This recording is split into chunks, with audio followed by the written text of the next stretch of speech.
make you want to drink. But seriously, as we were saying last week when we were talking about the MUFON report that there are more and more UFO sightings, that August showed doubling of the UFO cases from the previous August, that maybe the media is taking the subject more seriously at long last. Yeah, one could only hope. It always happens for a brief period of time. Remember also that Huffington Post is still not quite the mainstream media.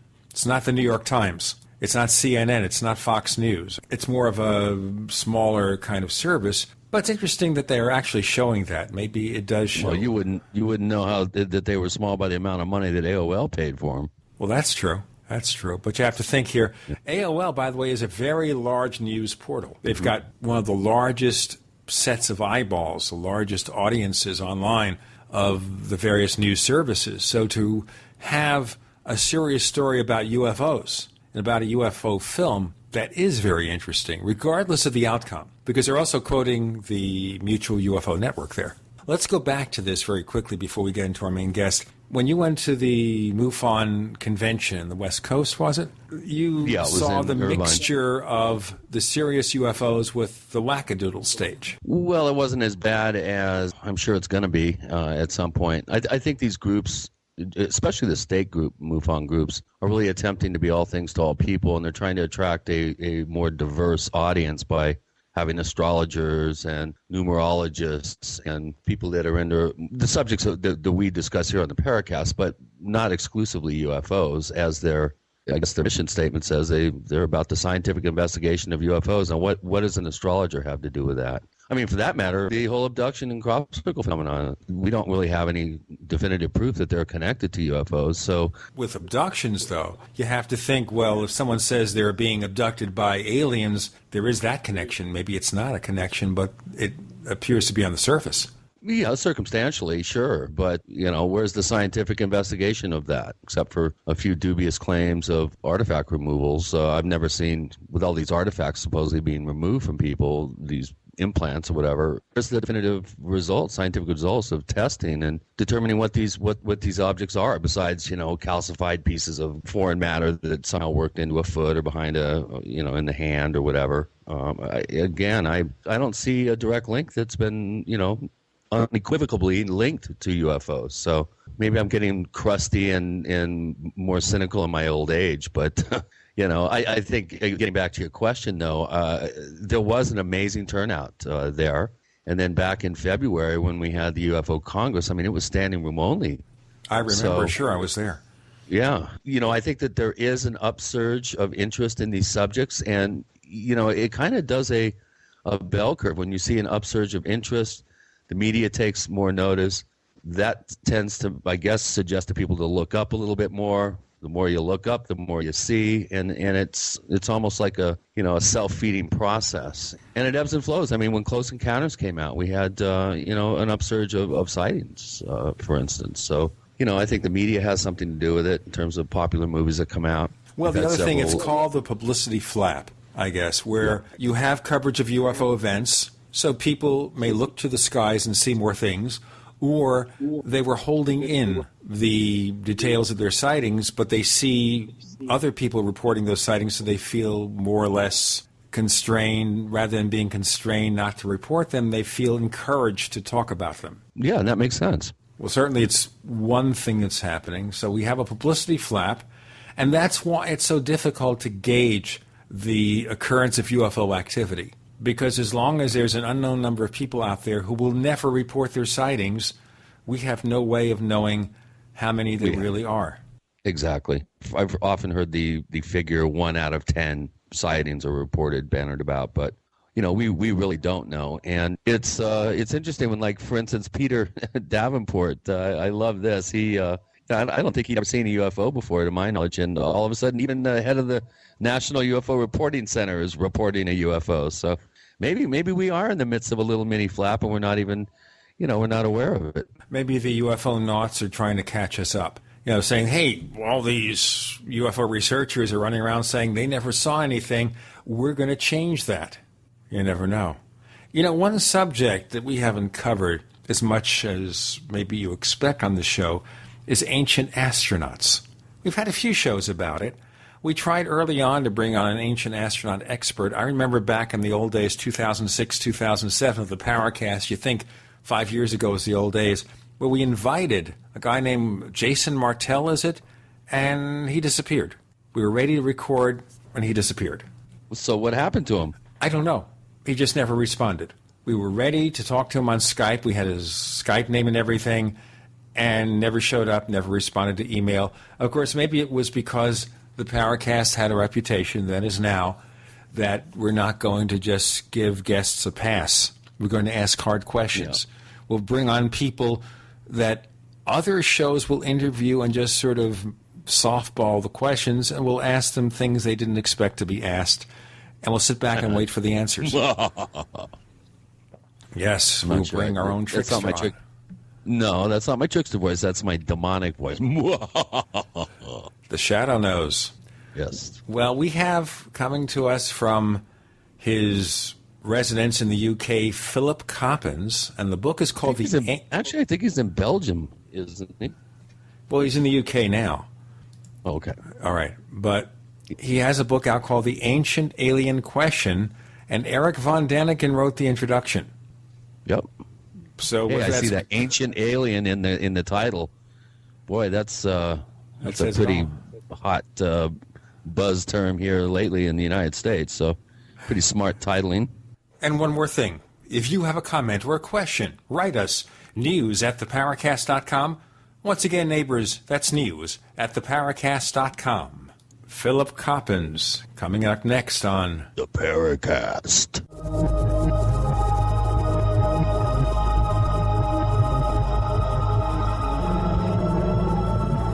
So here's what happened. I was placing an order online. The site went down. It just stopped responding. It took hours before it returned, but I'd already placed the order with another company. If your site goes down, you could lose business. And if you have a business or personal site, you'll want to know it's easy to run and it will stay online. At iWeb, your site is hosted on one of the most reliable networks in the world. Check it out. iWeb.com. That's iWeb.com. Are you wondering about your retirement portfolio? Are you confident that the financial advisor is experienced enough to combat climbing interest rates, taxes, and inflation? Stop guessing and go to the expert, Robert Chapman of the International Forecaster. When you subscribe to the International Forecaster, you get Robert Chapman's 45 years of experience and concise investment recommendations. Who needs sugar-coated excuses when you can get the cold hard facts and proven investment leads you can't get anywhere else? For a free introductory copy to Robert Chapman's International Forecaster, subscribe now at theinternationalforecaster.com. or call 877-479-8178. Experience the difference. When you subscribe, you can email Robert Chapman directly to obtain investment advice tailored just for you. Don't wait another minute. Subscribe today at theinternationalforecaster.com or call 877-479-8178. That's 877-479-8178.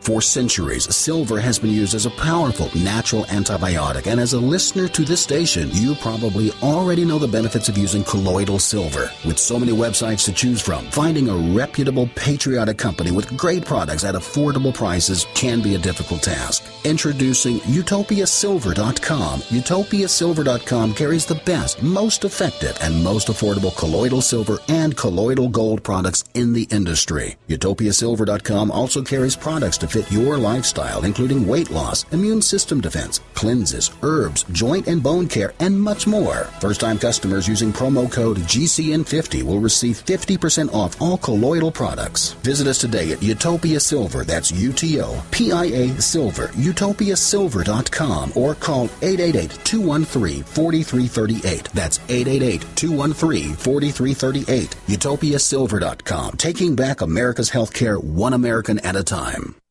Survival of the fittest. In any and all situations, survival is your number one priority. That requires being tough and thinking smart. And the folks at Freeze Dry Guy are going to help you do just that. They have the long-range patrol ration entrees, what they call the Brick Pack. When you're in survival mode, it is absolutely the best item for your survival pack or bug-out bag. You can go farther, faster, and carry more food with the LRP cold weather ration entrees. Not only do these long-lasting, durable entrees help sustain you or your family through the harshest environment or situation, they are by far the most delicious of their kind. No contest. With a variety of tasty entrees, you can't beat the LRP brick packs. Let Freeze Dry Guy help you in your survival situations. Go to freezedryguy.com. That's freezedryguy.com or call 866-404-3663. That's 866-404-FOOD.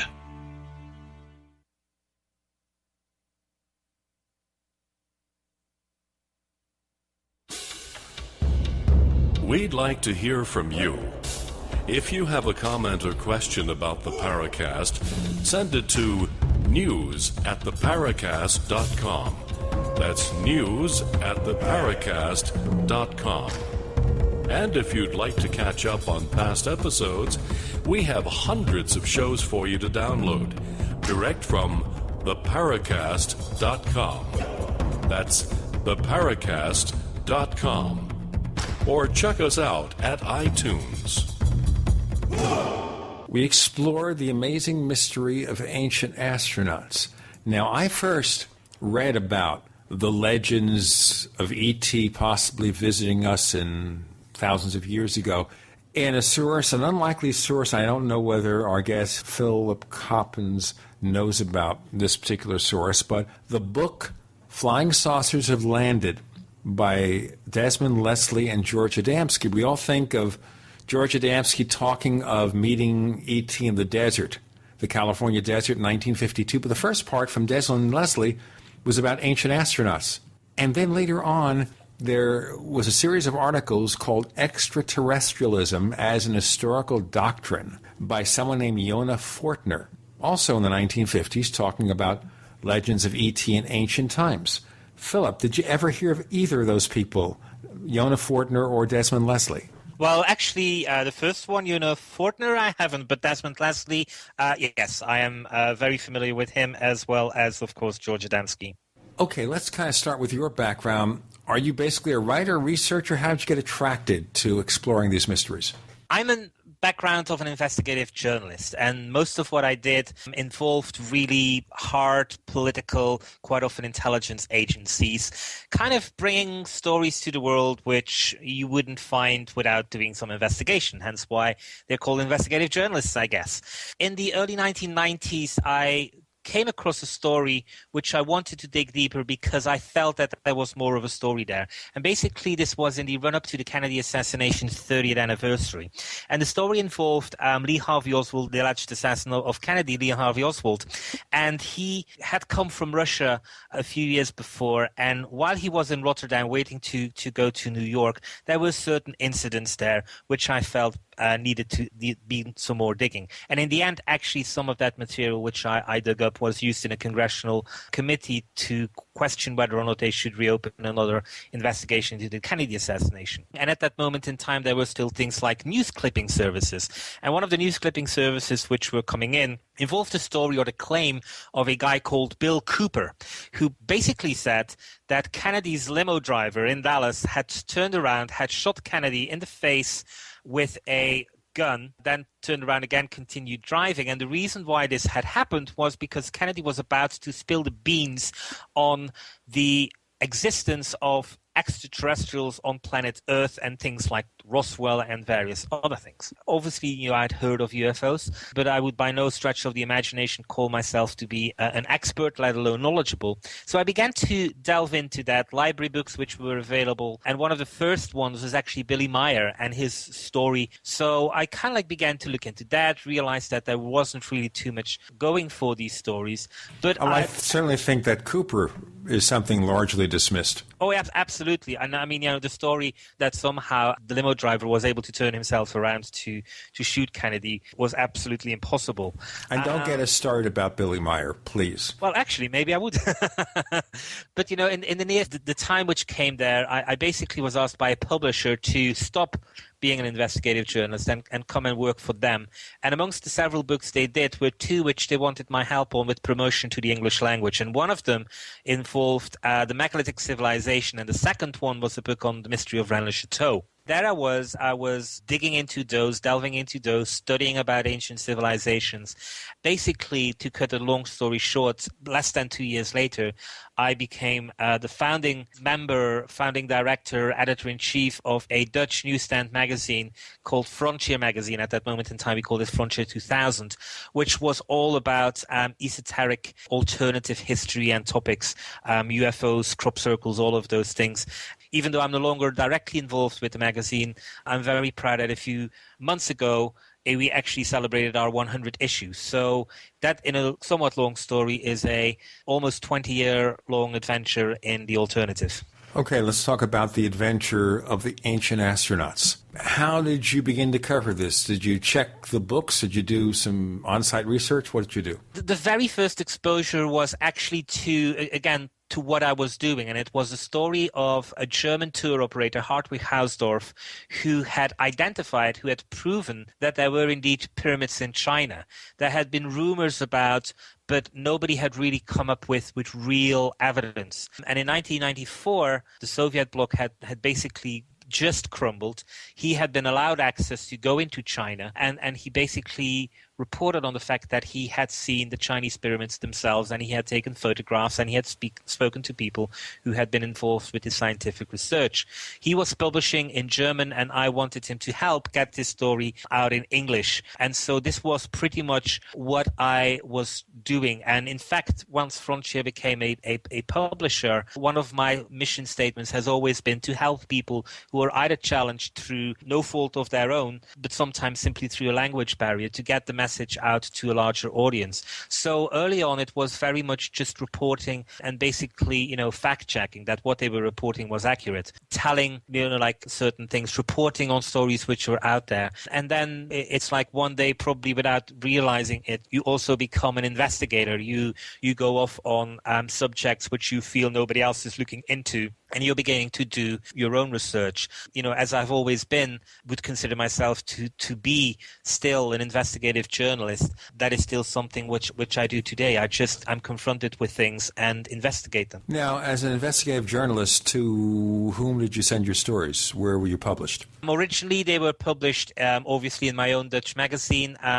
Nexus has always been a very early supporter of mine. And, in the decades now since I have been doing this, I've pretty much, I think, been published in every single magazine or type of publication there is. New Dawn comes to mind, Atlantis Rising, Nexus comes to mind.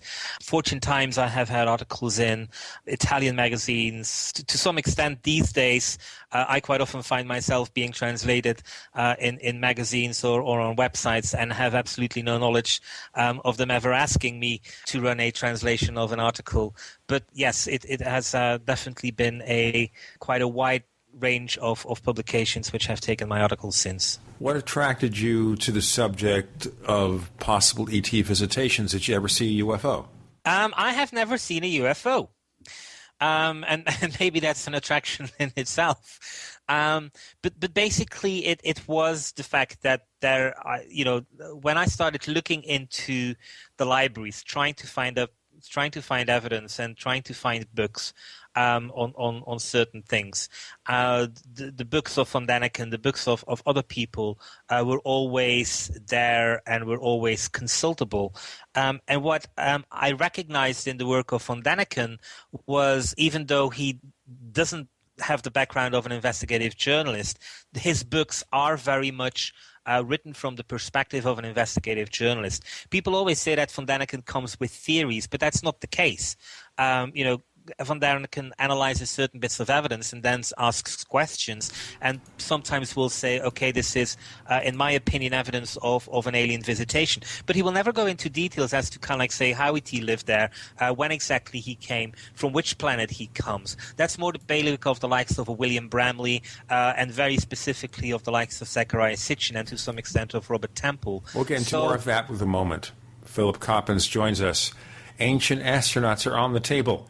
I'm Gene Steinberg. The co-host is Chris O'Brien. You're in the Paracast.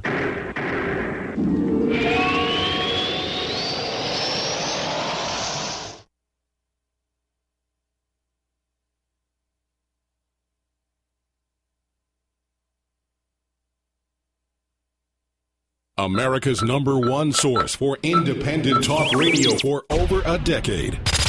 We are the GCN Radio Network. Hey folks, in today's fast-paced work environment, getting everyone in the same room for a meeting can be challenging, especially when they work in different locations. And that's why I use GoToMeeting with HD Faces by Citrix. It is amazing. You can collaborate online by sharing your presentation. While seeing colleagues face-to-face in high definition, they can hide their blemishes. Video quality is so clear and natural, it's like being in the same room. And all you need is an internet connection with a webcam. It's that easy. So here's what I can do. For example, on the Paracast, which I host with my friend Chris O'Brien, we live in different locations. We need to share something, a document or something like that. All I have to do is call him up with GoToMeeting, and I say, Chris, take a look at this, and he said he's ready to go. You can try GoToMeeting with HD Faces free for 30 days. Visit GoToMeeting.com, click the Try It Free button, enter the promo code PODCAST, use the promo code PODCAST. Hi, I'm Mark Craighead, founder of Crossbreed Holsters. I designed our top-selling holster, the Super Tuck Deluxe, to solve the problems of being poked, pinched, and gouged while carrying concealed. The Super Tuck Deluxe is the most comfortable, most concealable holster on the market today. We offer a 2-week free trial and a lifetime warranty. Visit us at crossbreedholsters.com. Don't forget, crossbreedholsters.com. That's the sound of your door being kicked in by an intruder with a single kick. That's the sound of the same door now protected by the Door Sentinel at mysafedoor.com. Go to mysafedoor.com right now and watch the amazing video. At mysafedoor.com, you'll learn how to turn your home into a fortress with the Door Sentinel. 16 kicks later, and the Door Sentinel is still holding strong. mysafedoor.com. That's mysafedoor.com. We all know that Berkey Water Purification Systems are the most trusted name in water filtration. As an authorized Berkey dealer for over 6 years and serving thousands of satisfied customers, the Berkey Guy offers amazing specials for Berkey Water Filtration Systems. The Berkey Light Systems include a set of self-sterilizing and recleanable black purification elements that purify water by removing chlorine, pathogenic bacteria, cysts, and parasites to non-detectable levels and remove harmful chemicals such as herbicides and pesticides. Order the Berkey Light System today, complete with 2 black Berkey elements for only $231, and the Berkey Guy will ship your order free of charge. With the purchase of a Berkey Light, the Berkey Guy is also offering a set of fluoride and arsenic filters for only $39.99. That's over 30% off the retail price. Call the Berkey Guy at 1-877-886-3653. That's 1-877-886-3653. Or order online at goberkey.com. That's goberkey.com today. What nutrition are you missing that's leading to the 4 major diseases? Cancer, arthritis, heart disease, and Parkinson's. There are at least 80,000 medical studies that show a lack of the protein glutathione to be linked to cancer, heart disease, Parkinson's, macular degeneration, lung disease, digestive diseases, diabetes, Alzheimer's, ALS, rheumatoid arthritis, and lupus. In all, at least 68 diseases. What is the #1 food by which your body is most empowered to increase its glutathione production? It is undamaged whey protein from grass-fed cows. One World Whey is truly the first undamaged whey protein. All other whey protein powders are damaged by heat, chemicals, and filtration. One World Whey is the most life-giving whey protein powder ever produced. Call 888-988-3325. That's 888-988-3325. Or visit oneworldwhey.com. That's oneworldwhey.com.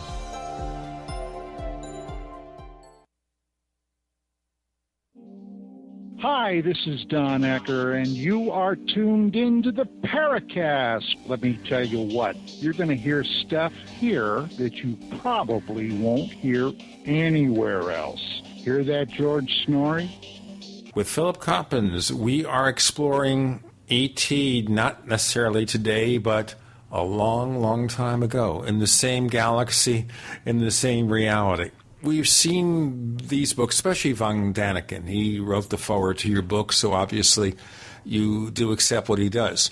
But let's look at the research. Did you go back to try to look at the raw research to see where they were coming from? Yes.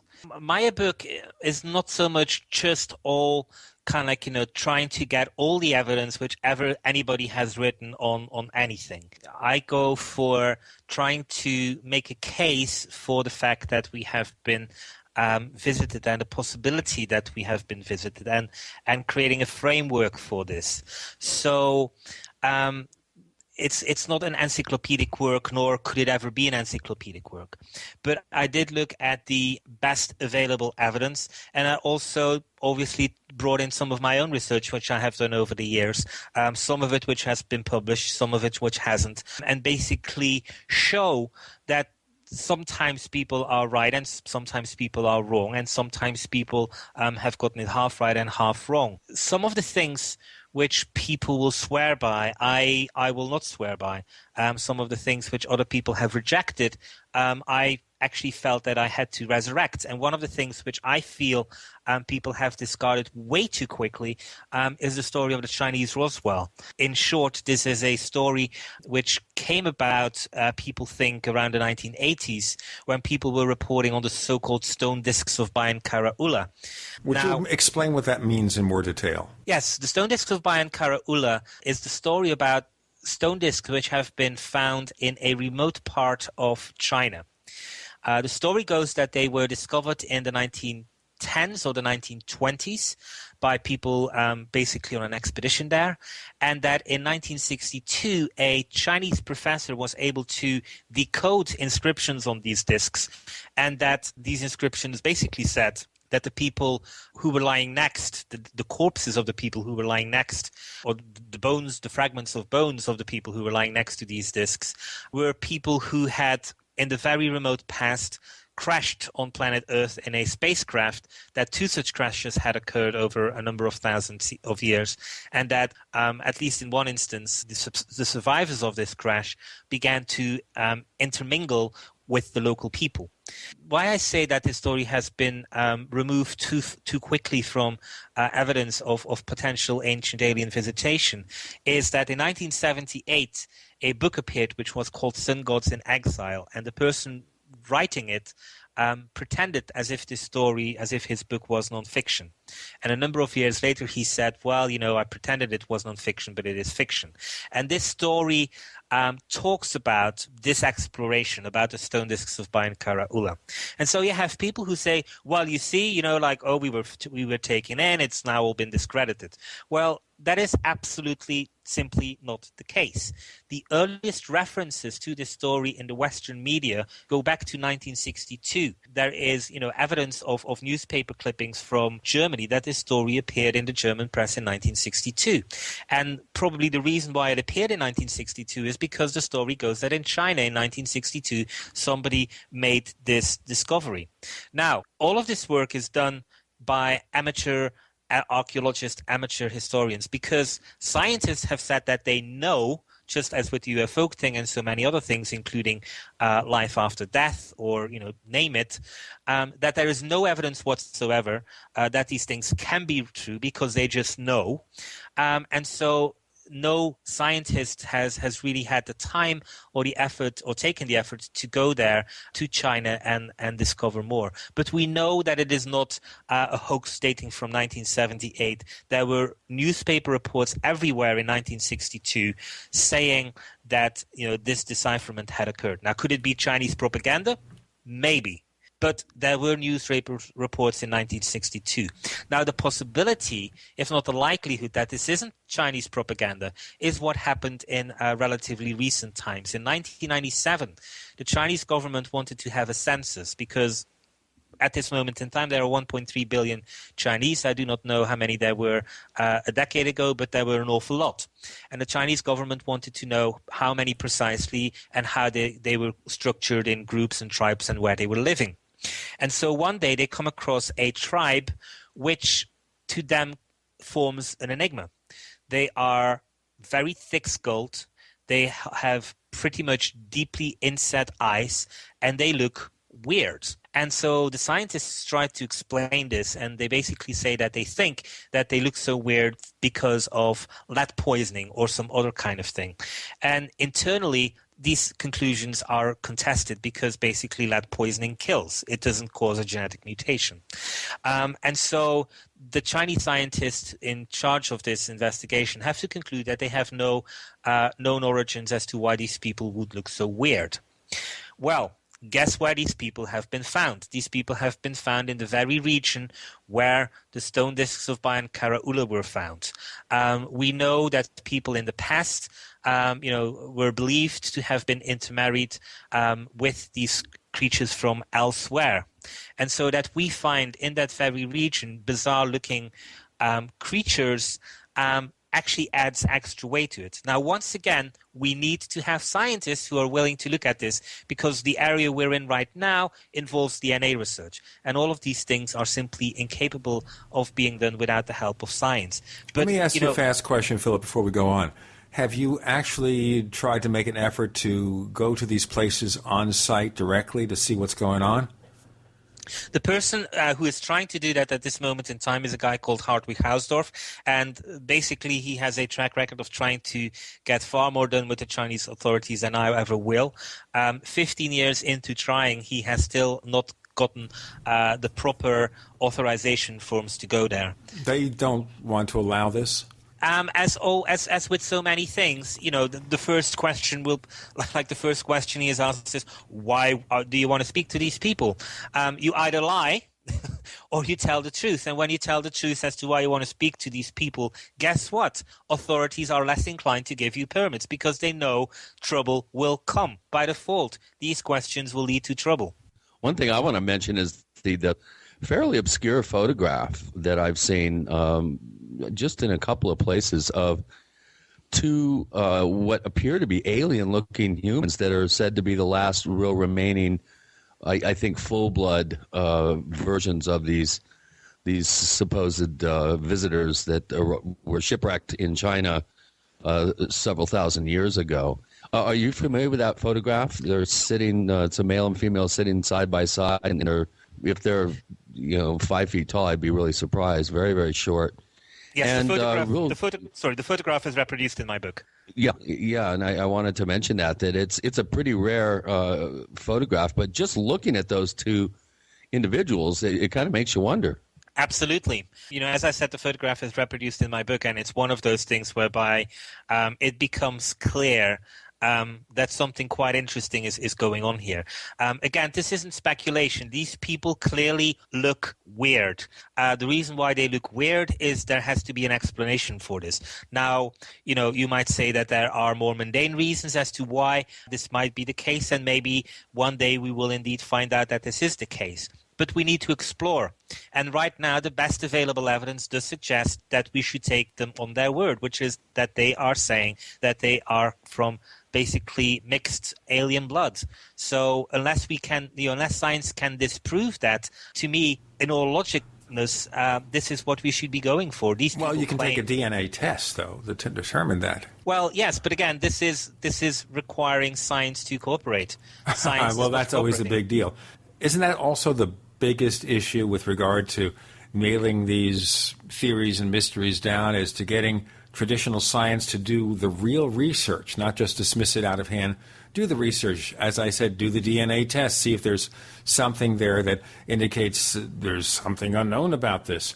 We have Philip Coppens. The book is The Ancient Alien Question. If you have a comment or a question, write us, news@theparacast.com. Once again, neighbors, that's news@theparacast.com. We'll have lots more with Gene and Chris. You're in The Paracast.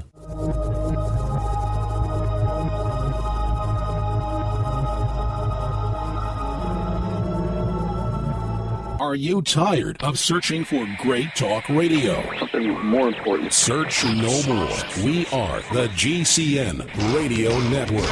Are you ready to order the official Paracast t-shirt? You asked, we answered. We're now taking orders for the official Paracast t-shirt. It comes in white, 100% cotton. The front of it features the same logo that we have on our community forums. On the back it says, separating signal from noise. To order the official Paracast t-shirt, here's all you have to do. Visit our new online store at store.theparacast.com. One more time, that's store.theparacast.com. Paracast.com. You can use a major credit card to place your order for the official Paracast t-shirt. Hey neighbors, we have one more thing to talk about, and that's more merchandise at the official Paracast store. We have hats, we have jackets, we even have a flip video camcorder customized with the Paracast logo at the official Paracast store. It's all now available at the official Paracast store, store.theparacast.com. What happened, man? You used to be energetic, happy, and wow, did the ladies love you. Now you fall asleep on the couch, irritable, and out of shape. Don't be that guy. Call now for a risk-free trial of Ageless Male, a natural supplement shown to raise testosterone by 50% and maintain healthy, normal levels. No injections, no appointments. With healthy testosterone levels, you can feel that energy again, that great outlook again, and yes, even a healthy sex drive. Right now, you can try Ageless Male risk-free. There's nothing to lose, guys. If you're a man who's noticed changes in your body, your mood, your sex life, call now for a risk-free trial of Ageless Male. Be the guy you used to be. Just call 1-888-246-0623. Don't wait another day. Just call 1-888-246-0623. Again, 1-888-246-0623. Jason Lewis here with the holidays just around the corner. Be sure to consider the greatest gift you can give to your friends and family. Peace of mind. That's why I choose WiseFoodStorage.com. WiseFoodStorage.com offers delicious ready-made meals like cheesy lasagna, savory stroganoff, and pasta Alfredo that are packaged for freshness in individual metal Mylar pouches and carry a 25-year shelf life. And they're ready to eat in minutes. Simply add hot water. Request a free entree sample today at WiseFoodStorage.com. And for a limited time, get free shipping and 10% off of your order. That's right, a free entree, free shipping, and 10% off any order. Just use promo code LEWIS. Call 855-FOODWISE. That's 855-366-3947. Or visit WiseFoodStorage.com. That's Wise, W-I-S-E, foodstorage.com. Gourmet emergency food at the best price and the greatest gift you can give to the ones you love this holiday season. You can't argue with success. And many people have found great success in fighting back colds and flu viruses with Ali C, the world's best garlic extract. So now, it's time to get even more success with the other great quality natural products from Affinity Health Products.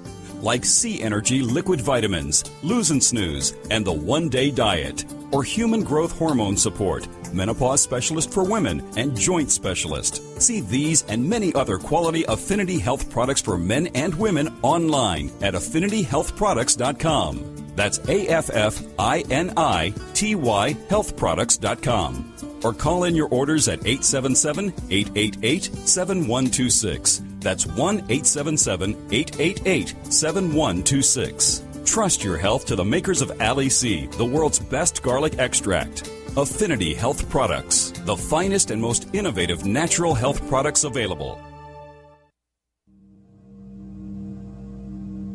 This is Leslie Kane, and I'm with the Coalition for Freedom of Information, and you are listening to the Paracast.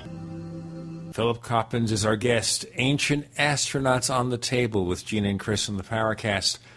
And we're exploring how to take these mysteries, these legends, and see what's going on.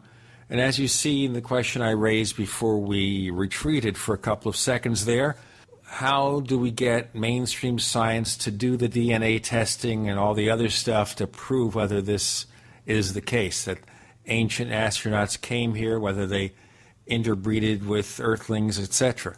It's a big question, and I don't think it has an easy answer. The reluctance of science to engage in anything, again, whether it is evidence of near-death experiences, whether it are anomalous archaeological finds which have nothing to do with ancient aliens, but just with maybe lost civilizations or unknown dimensions of a known civilization. All of these things science isn't willing to address. In the case when it comes to near-death experiences, they pretend that it's not their bailiwick, that this is not something science should be doing. The question is, whose bailiwick is it then? And again, when it comes to archaeology, archaeologists basically say that they know that this is impossible, so they don't feel a need to do this. And right now there is nobody out there who is in essence able to tell them that they have to do this. However, what I do think is happening, and to some extent, the popularity of Ancient Aliens is showing this, is that people are beginning to realize that science is unwilling to address certain things, and also that there is a populist or a popular movement of people who are basically, I think, in the not too distant future, are going to demand from scientists that if they are continuing to get our money, then that they should also be trying to answer questions which we, the people, want to see answered. Because in this day and age, so much attention is being given to Wall Street, to politicians. But academics are getting off lightly, and all the ills of Wall Street and of politics are also apparent and present in science. So far, it's not risen to the surface, and it's not displayed on front pages. Only when it has clear political implications like global warming and climate scientists do you find that the controversy and some of the ills and the woes of science do make it to the front page news. ClimateGate, which struck the UK a few years ago, is probably the best example of this. But apart from those areas of science, they are getting an extremely easy ride. And I think this is going to change. I think they are going to be held more accountable, specifically if they are thinking of getting public money to basically do their research. Well, you bring up a really good point, Philip. And before we get too far away from the Dropa stones in China, here's a classic example of science kind of muddying the waters and kind of sticking their something in the ears to stop progress. One of the things that I remember reading some time back, and I don't think you really address it in your book, is the actual whereabouts of these stones. At some point, I think in the early 60s, well, I think it was in the 30s and then the 60s, weren't they? They're like giant records, and they were trying to decipher them. Now, to my understanding, didn't the Russians actually end up with those stones? Or are they back in the possession of the Chinese? Well, the bidiscs, which the Chinese professor analyzed, we don't know where they were precisely. In 1974, it might have been 1972, a German tourist photographed two bidiscs in a museum in China. And he was told by his guides that these were the very bidiscs involved with the saga of Bayan Kara Ula. Now, this is unknown whether the guide was right or not. What Hausdorff was able to show in the 1990s that these bidiscs had been taken from public exhibition and were now somewhere in the back of the museum. And when he asked to see them, basically it took a while, and he has not been able to photograph them. So there is some confusion as to where the original bidiscs are. Bidiscs as such are very common. Pretty much everybody in China was buried with these with bidiscs. The specific nature of these bidiscs, which form part of the Bayan Kara Ula saga, is that these bidiscs contained inscriptions which nobody could analyze or translate until the 1960s, when somebody did manage to apparently do so, and when he did so, came up with this story about how they showed that the people who were there were of mixed extraterrestrial origin. Yeah, well, again, science has an obligation, I think, to humanity to come up with some definitive answers, and of course, until we get a public upwelling of support for this type of process, they're just going to continue, keeping it in the closet. And if they avert their eyes, it doesn't exist. Sort of, the ostrich and head in the sand sort of routine, which is unfortunate. Well, I mean, it's remarkable. What people I think know but don't realize is the following: there are currently, and there have been for decades, if not more than a century, archaeological excavations going on across the world. Archaeological excavations of, which are non-controversial. They are just excavating. The people, the archaeologists involved, quite often wait years, sometimes decades, before being published, before they really decide that they feel they're in a position to write about this. The Italian archaeologists have made an analysis. 80% of material from archaeological excavations in Italy has never been published. This means that there is no trace at all of these artifacts. They are just lying somewhere as complete unknowns. And guess what? An awful lot of them go missing, because after a while, these vaults of museums fill up.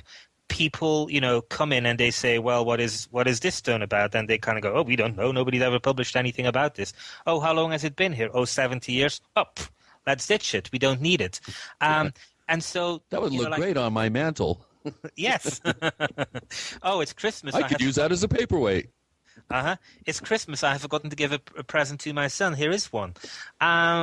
And, all of these things are happening day in, day out. And this is about the non-controversial bits. So all of this evidence, doesn't exist because there is no documentation of this. And this is again underlining the problem which archaeology has as a whole. And one of the reasons why the Ancient Alien Question, the title of my book is The Ancient Alien Question. I would have much preferred it to have called The Ancient Alien Answer, but I do not have billions of dollars.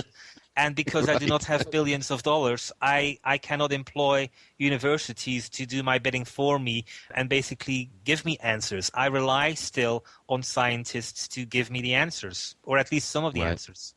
Well, one of the things that I really was quite fascinated by in your book is the very, very thorough way that you went through many of our, very, very interesting and controversial archaeological sites. Of course, we all remember Eric von Daniken's Chariot of the Gods and Gold of the Gods and some of his early books, where he did, a fair job for the time of looking at some of these megalithic sites, for instance, in other sites around the world that scientists really have never really reconciled some of the details of how these sites were constructed, what they were used for. And one thing that I do appreciate from your book is you do a very good job of going through some of these sites and really explaining what we know now. It's been 40 years since some of von Daniken's earliest theories came out, and some of them have been refuted. Others still are controversial and subject to question. Which of the megalithic sites do you feel offer the best evidence of some form of interaction with extraterrestrials? I would say Baalbek, simply because of its sheer size. A very close second is Pumapunku, and I'll probably begin with Pumapunku to explain why I prefer Baalbek. Pumapunku is the site at the Bolivian Altiplano, very close to Tiahuanaco, and it shows extraordinary designs. It shows evidence of extraordinary detailed drilling, which either somebody did with extraordinary eye for detail, or a tool which would be described as a pretty much high technological tool. It's also the designs there are of an intricacy whereby you go, why would anybody need to have this kind of detail? It looks as if it was made for a technological application, a technological machinery to be hooked up to this installation. Now, I'm going to ask you a quick question, the devil's advocate question, but you'll have to wait till our next segment to answer. I'm not trying to be nasty. It's just my way.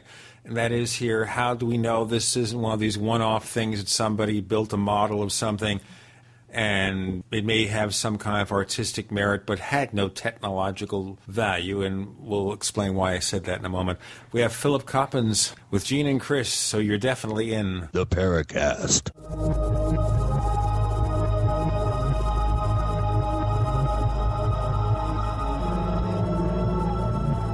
The GCN Radio Network, providing the world with hard-hitting talk radio. GCN. Great talk radio starts here. Hi, this is Ted Anderson. If you own an Apple iPhone and love to listen to your favorite programs on GCN, I've got good news for you. I'm proud to announce that GCN has a brand new iPhone app available for our dedicated listeners at GCNlive.com. Listen to your favorite hard-hitting GCN programs live or on demand right on your iPhone. And the best part? The GCN iPhone app can be yours absolutely free. Download the iPhone app today by clicking on the banner at GCNlive.com. Again, that's GCNlive.com. Hi, this is Ted Anderson. Have you ever wondered why banks, stockbrokers, investment advisors won't talk about gold IRAs? They've been available since 1986, yet the financial industry won't recognize the value of gold for your retirement. Gold has outperformed paper investments, yet no word about IRAs. If you would like to have gold for your retirement, call 800-686-2237. Don't get left behind by rising inflation and low returns. Call 800-686-2237. Secure your future and call 1-800-686-2237.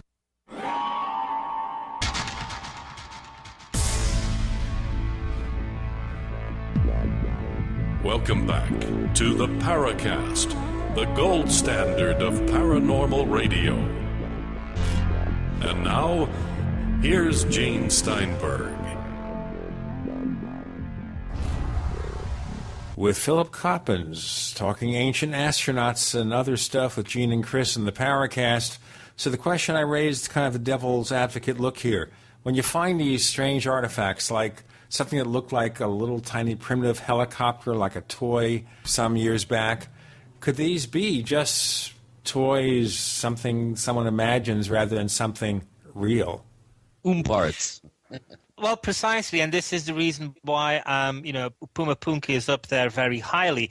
Now, again, Puma Punku, if it was a one-off without any need, just kind of like a guy doing it, then first of all, he was extremely devoted.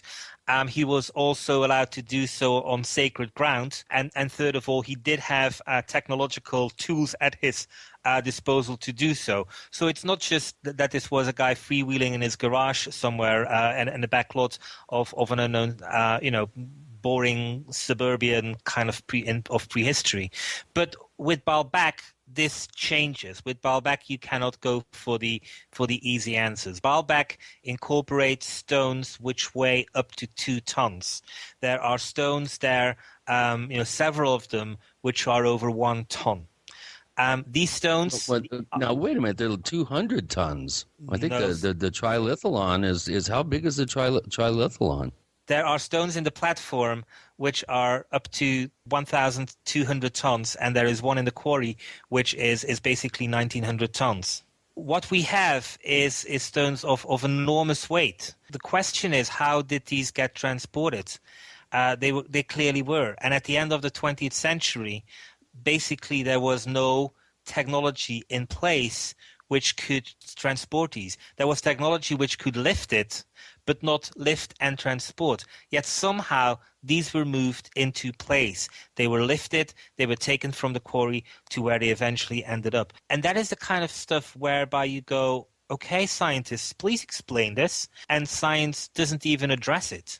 Science is actually quite interesting in saying that the Roman temple on top is really a temple which was the largest temple outside of the Roman Empire. The building stones used for that exceed pretty much, just tiny bit, but still exceed the Roman engineering capabilities of their time. Scientists are quite clear about this, and they basically say that they don't really know how it was done, but that, it was just off, so as if it's kind of like, good enough. It's like, it's almost as saying, okay, we could build the Empire State Building, but that was as far as we went, and then you look right next to it and you find it a taller structure than the Empire State Building. And you kind of like want to say to science, okay, I know it's right next door and it's just slightly higher, but you said it's the small one next to it, which was at the summum of what we could build. So could you please explain the one next to it? Anyway, the fact, I think, is quite interesting that this expertise in building of Romans supersedes anything the Romans did precisely on a spot where the expertise in building, which, exceeds everybody's understanding up until a few decades ago. And to me, that is evidence that something in Baalbek, was definitely off, and that to some extent there was maybe an understanding or a knowledge which kept living there and helped Romans into the construction of their building works. But when it comes to building projects as a whole, at this moment in time, it is easier to say that they were built using some form of technology than to say that that technology by default was extraterrestrial. If you want to make that jump, then really you need to also rely on basically mythological or historical or anthropological records, which say that which basically goes that the locals are saying that they were not the ones building this, but that it were non-human intelligence who built this for them. And to some extent, that is subjective in the sense that the locals might not know, they might have exaggerated, they might have invented, but they might also be telling the truth. That is, amongst the scope. But just on a pure archaeological record, a building, will only be a building.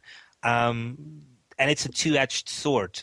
If it was built from metal or from iron or something like that thousands of years ago, then it probably is no longer visible. So we do no longer have it. So the best chance of having something from that time is gone. What remains are buildings in stone, and these are buildings in stone. We can pinpoint the fact that they included high technology, but that it is it. They are from terrestrial stone. Proving that they have an alien component is not easy. There always will have to be, I think, a contextual context for that, and that context is that there has to be supporting evidence from myths or legends which say that indeed these things were built by non-human intelligences. Well, that raises the other question too. Is it possible here, rather than being from non-human intelligences, that we had some pretty advanced civilizations here on Earth thousands of years ago due to some kind of catastrophe, whatever, those civilizations died, vanished, and here we are? Absolutely, and they are likely going to be the subject of my next book. But all of those things, like the story of Atlantis, they don't end up in my book, basically because there is nothing to suggest that Atlantis had anything to do with ET or non-human intelligences. But why then assume or even speculate on the possibility that it had to be ET if there could have been an Atlantis? Because I'm not speculating. I am taking the mythological records of the ancient Egyptians and all these other people and saying that they themselves were saying that they were guided on the path of civilization by a non-human intelligence. When it comes to the classical story, which probably illustrates this best, it's the story of Oannes. Oannes is described by a guy called Berosus, and Oannes is basically said to have given civilization to the ancient Babylonians. He is described as a creature which was half fish, half man, who came out of the There's something fishy about that. Who came out of the Persian Gulf during Can I hear daytime. the bomb sound when I have jokes like that? No, because they say I tell bad jokes. Well, there's something fishy about a fish guy being responsible for civilization. All right, don't gild the lily here. Go ahead, please. So basically, it's a creature which is described as half fish, half man, who comes out of the Persian Gulf by daytime, teaches at night, goes back into the Persian Gulf, the following morning or a few days later comes back, and this goes on for 7 such creatures. He's remembered in Sumerian civilizations as the Apkallu. So you have the ancient Babylonians and to some extent the Sumerians saying that their civilization was given to them with the help of a non-human intelligence, Oannes and his likes. So I'm not speculating willy-nilly saying that we cannot explain something about the Babylonian civilization, so that by default it has to be ET. If there was no mythological evidence or historical evidence about a creature like Oannes, then yes, I would be speculating, and I would have to go through more hoops and loops to draw that conclusion. But in this case, it's our ancestors themselves who said that they were guided and instructed by non-human intelligences. Well, can that be a little bit fanciful too? In the sense that we're reading stories now that may have had a partly fictional element. Didn't they write fiction then? Actually, they don't. And this is a bit, did they write fiction then? We assume that did they write fiction? Yes. they wrote fiction and it was clearly identifiable as fiction. But this idea, could it be fiction? Yes, everything is possible. But Berosus was the guy who writes history. And this is the big thing which science does when it comes to Atlantis. Plato was both historian and philosopher. And so when you have the likes of Ken Feeder who argue that Atlantis was not a real historical civilization, but that this is somehow the imagination of Plato, that he does this as an idealized state because he's going to give a lesson to his fellow Greeks as to how they are, really having dire morals and they need to have a moral lesson. And therefore he sees the civilization of Atlantis as something Plato invented. Well, Plato writes about Atlantis in a book solely dedicated to history. And we'll get more into Plato's discussion of Atlantis and more with Philip Coppens. With Gene and Chris, you're in the Paracast. So here's what happened. I was placing an order online. The site went down. It just stopped responding. It took hours before it returned, but I'd already placed the order with another company. If your site goes down, you could lose business. And if you have a business or personal site, you'll want to know it's easy to run and it will stay online. At iWeb, your site is hosted on one of the most reliable networks in the world. Check it out. iWeb.com. That's iWeb.com. Fate magazine provides true reports of the strange and unknown. Keep up with the latest on angels and miracles, psychic phenomena, ghosts, UFOs, life after death, and much, much more. To receive your free issue of Fate magazine, call now at 1-800-728-2730 or visit their website at www.fatemag.com. That's 1-800-728-2730. What are you waiting for? Your fate awaits. Hey everybody, Jason Lewis here once again. These are hard times for investors. If you're like me, you just don't know where to put your money because there's a downside to every possible scenario. Now look, every portfolio needs a hedge for inflation. Gold has been the classic. I want to be honest with you, commodities fluctuate. So you could lose money. Gold goes up and down. But every stable portfolio usually has an inflation hedge, and gold is, well, the gold standard. Washington is not going to get us out of this recovery, so you've got to protect yourself. Give it some thought, and if you're interested in converting your IRA to gold or would like to actually have it in your possession, call Midas Resources today at 1-800-686-2237. The U.S. dollar was once backed by gold, but it's lost a lot of its value since then. Call Midas Resources today, 1-800-686-2237 for gold. That's 1-800-686-2237, and tell them Jason Lewis sent you. Plan a healthy garden easy and fast with OrganicaSeed.com. Easy because OrganicaSeed.com offers one of the largest online selections of organic, heirloom, non-hybrid, and untreated seeds, as well as tobacco and cotton seeds at low prices. Go to OrganicaSeed.com, spelled O-R-G-A-N-I-C-A, seed.com. OrganicaSeed.com. Remember, Organica Seed is healthy seed. HempUSA.org has a revolutionary wonder food for detoxing the body and rebuilding the immune system. Microplant powder can help unclog arteries and soften heart valves while removing heavy metals, virus, fungus, bacteria, and parasites. Plus, it cleans and purifies the blood, lungs, stomach, and colon. Keep your body clean with Microplant powder. Visit us at HempUSA.org or call 908-691-2608 today. Big Berkey water filters are in high demand. Storable foods are also in high demand. BigBerkeyWaterFilters.com has always kept our focus on the Berkey water filter products, but increasingly, our customers have been asking for storable foods. After months of research, BigBerkeyWaterFilters.com now offers great-tasting, long-lasting, storable foods. These ready-to-eat meals are packed in airtight nitrogen pouches. All you do is just add water, and because they're sealed so well, they come with a 25-year shelf life. Combine Combine our Berkey water filters, which are powerful enough to purify treated, untreated, or even stagnant pond water with our storable foods, and you have a winning combination. Remember, we offer free shipping on every order over $50, and GCN listeners receive 5% off all ceramic filter systems. Visit BigBerkeyWaterFilters.com or call 877-99-BERKEY. That's BigBerkeyWaterFilters.com or call 877-99-BERKEY today. We'd like to hear from you. If you have a comment or question about the Paracast, send it to news@theparacast.com. That's news@theparacast.com.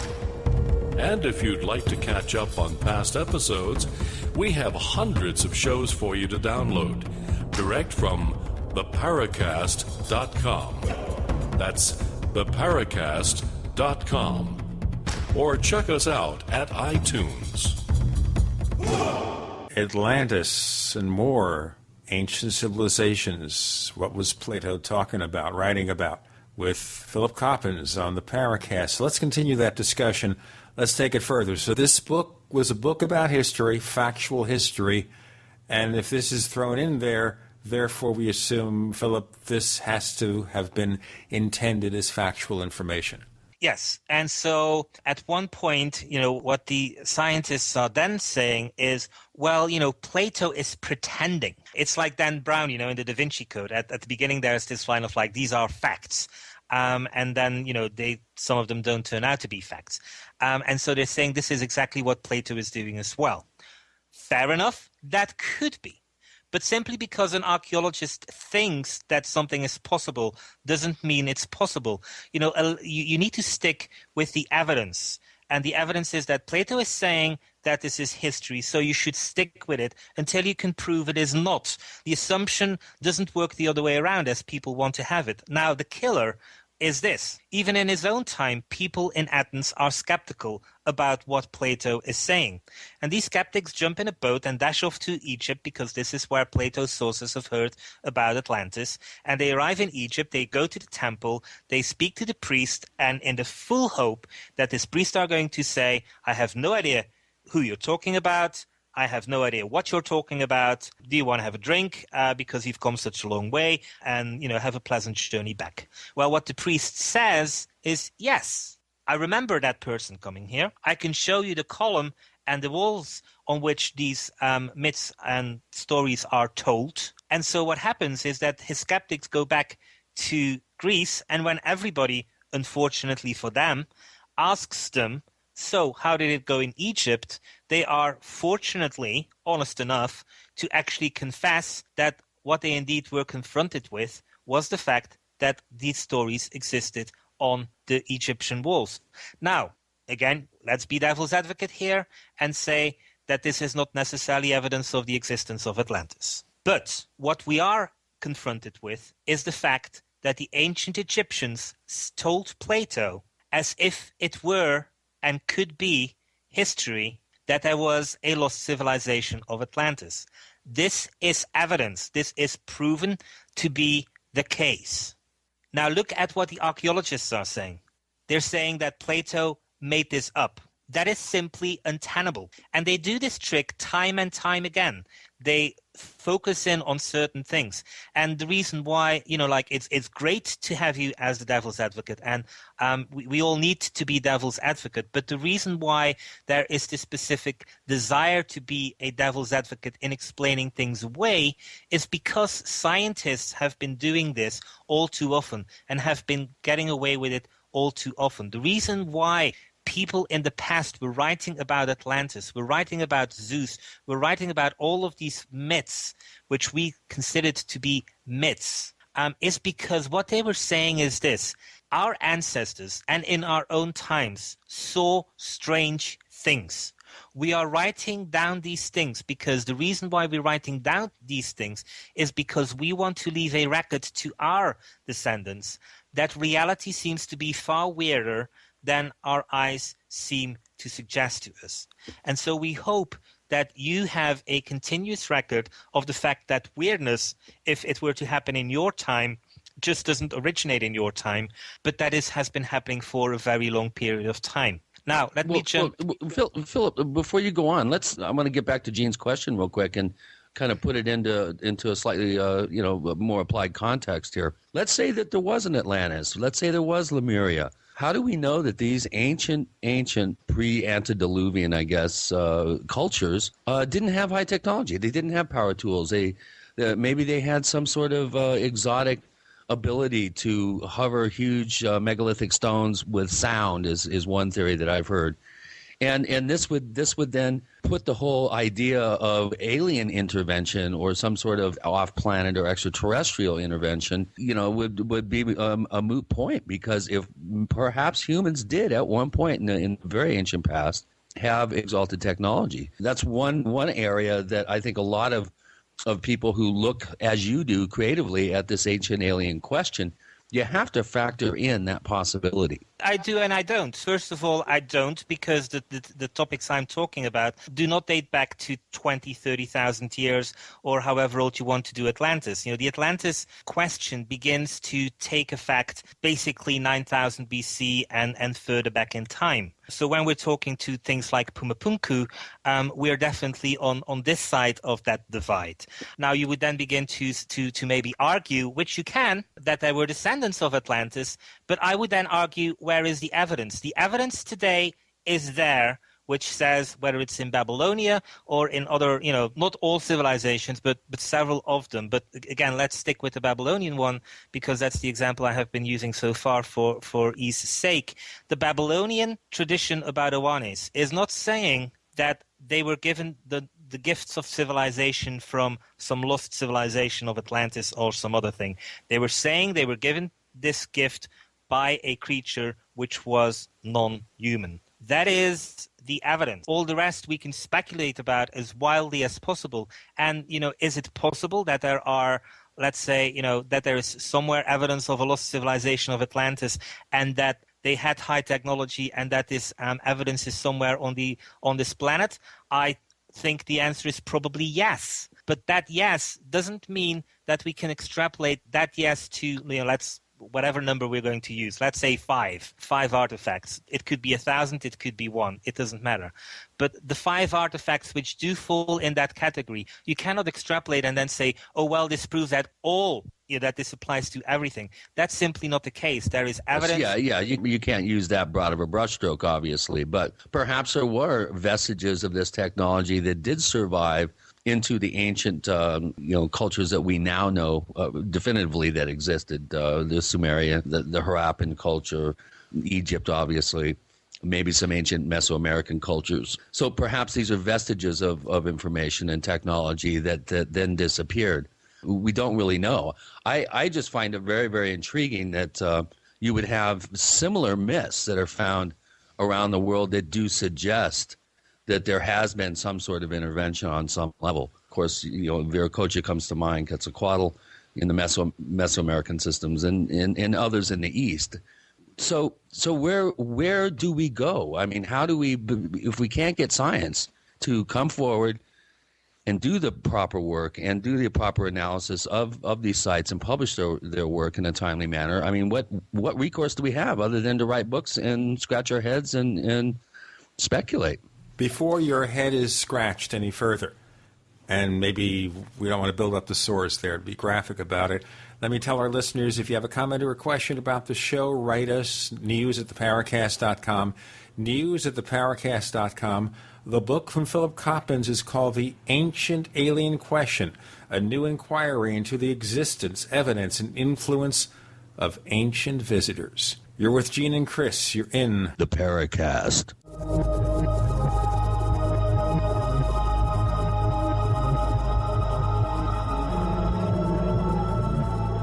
America's #1 source for independent talk radio for over a decade. We are the GCN Radio Network. Ray Perkins, a reclusive veteran burned out from the Gulf War, lives tortured by relentless, perplexing nightmares. Nightmares of a horrific battle in deep space and of a mysterious woman suffering in agony for her devastated world. A woman not yet born, calling across centuries to him. Then, A coincidence leads him to his destiny, his chance to alter the universe. Attack of the Rockoids. The former fiction editor for Star Wars and Indiana Jones, Robert Simpson, writes, "The soul of the novel Attack of the Rockoids lies in its heart and passion for building a convincing tale of a love that spans the galaxy. A thrilling story. Attack of the Rockoids is available now. Read a sample chapter and get a special discount off of the cover price at our website, rockoids.com. That's ROCKOIDS.com. Attack of the Rockoids, a novel in the grand science fiction tradition." Local Army Navy surplus stores are hard to find these days, but not military issue supplies. They're right here online at mainemilitary.com. That's right, just like the state, M-A-I-N-E, military.com. We have everything for true total preparedness. Mainemilitary.com is not a typical website. It has much more than your old surplus store. Quality military-issue survival gear like canteens, mess kits, utensils, gas masks, filters, and chemical suits. Magnesium fire-starting tools, strike anywhere, waterproof, and storm matches. First aid kits, splints, tourniquets, parachute 550 cord, military manuals, sandbags by the bale, and a huge Molly assortment of vests and pouches for every need. Call 207-989-6783, 207-989-6783, or visit mainemilitary.com. That's M-A-I-N-E military.com, the main name in military supply. Positive results from satisfied customers of Heart and Body Extract continue to pour into our website, hbextract.com. This is Al from New Jersey. One day I saw your ad for Heart and Body Extract, and it mentioned that it would help me with angina, so I decided to order. I figure I had nothing to lose. Heart and Body Extract supplies your body with everything it needs to balance itself and maintain optimal heart and circulatory health with no negative side effects. I took the formula 3 times a day as directed, and I kid you not, within 4 days my angina pain was completely gone. Order HB Extract by calling 866-295-5305 or online at hbextract.com. That's 866-295-5305 or hbextract.com. I could not believe it actually stopped the pain. Heart and Body Extract actually works. This is just an amazing product. Even the numbness in my hands is completely gone. Heart and Body Extract for a long and healthy life. Do you owe the IRS money you can't pay? Then listen carefully, because you already know that the problem won't go away by itself. You can get help today from the leading tax expert in the country, Dan Pilla. Hi, I'm Dan Pilla. The IRS isn't going to just forget about you. Right now, the IRS is hiring thousands of tax collectors to go after delinquent accounts just like yours. That's why you need to take action today, and I can help. I take a simple but proven approach to solving your tax debt problem. First, I stabilize collections so you don't have to worry about wage and bank levies. Next, I build a detailed plan to get your debt reduced to the fullest extent possible, sometimes even eliminated. Finally, I work with you every step of the way to get your problem solved once and for all. So call now for a free consultation. Call 1-800-346-6829. Dan Pilla will solve your tax problem, guaranteed. He's helped thousands of people, and he can help you too. Call us today at 800-346-6829. That's 800-34-NO-TAX.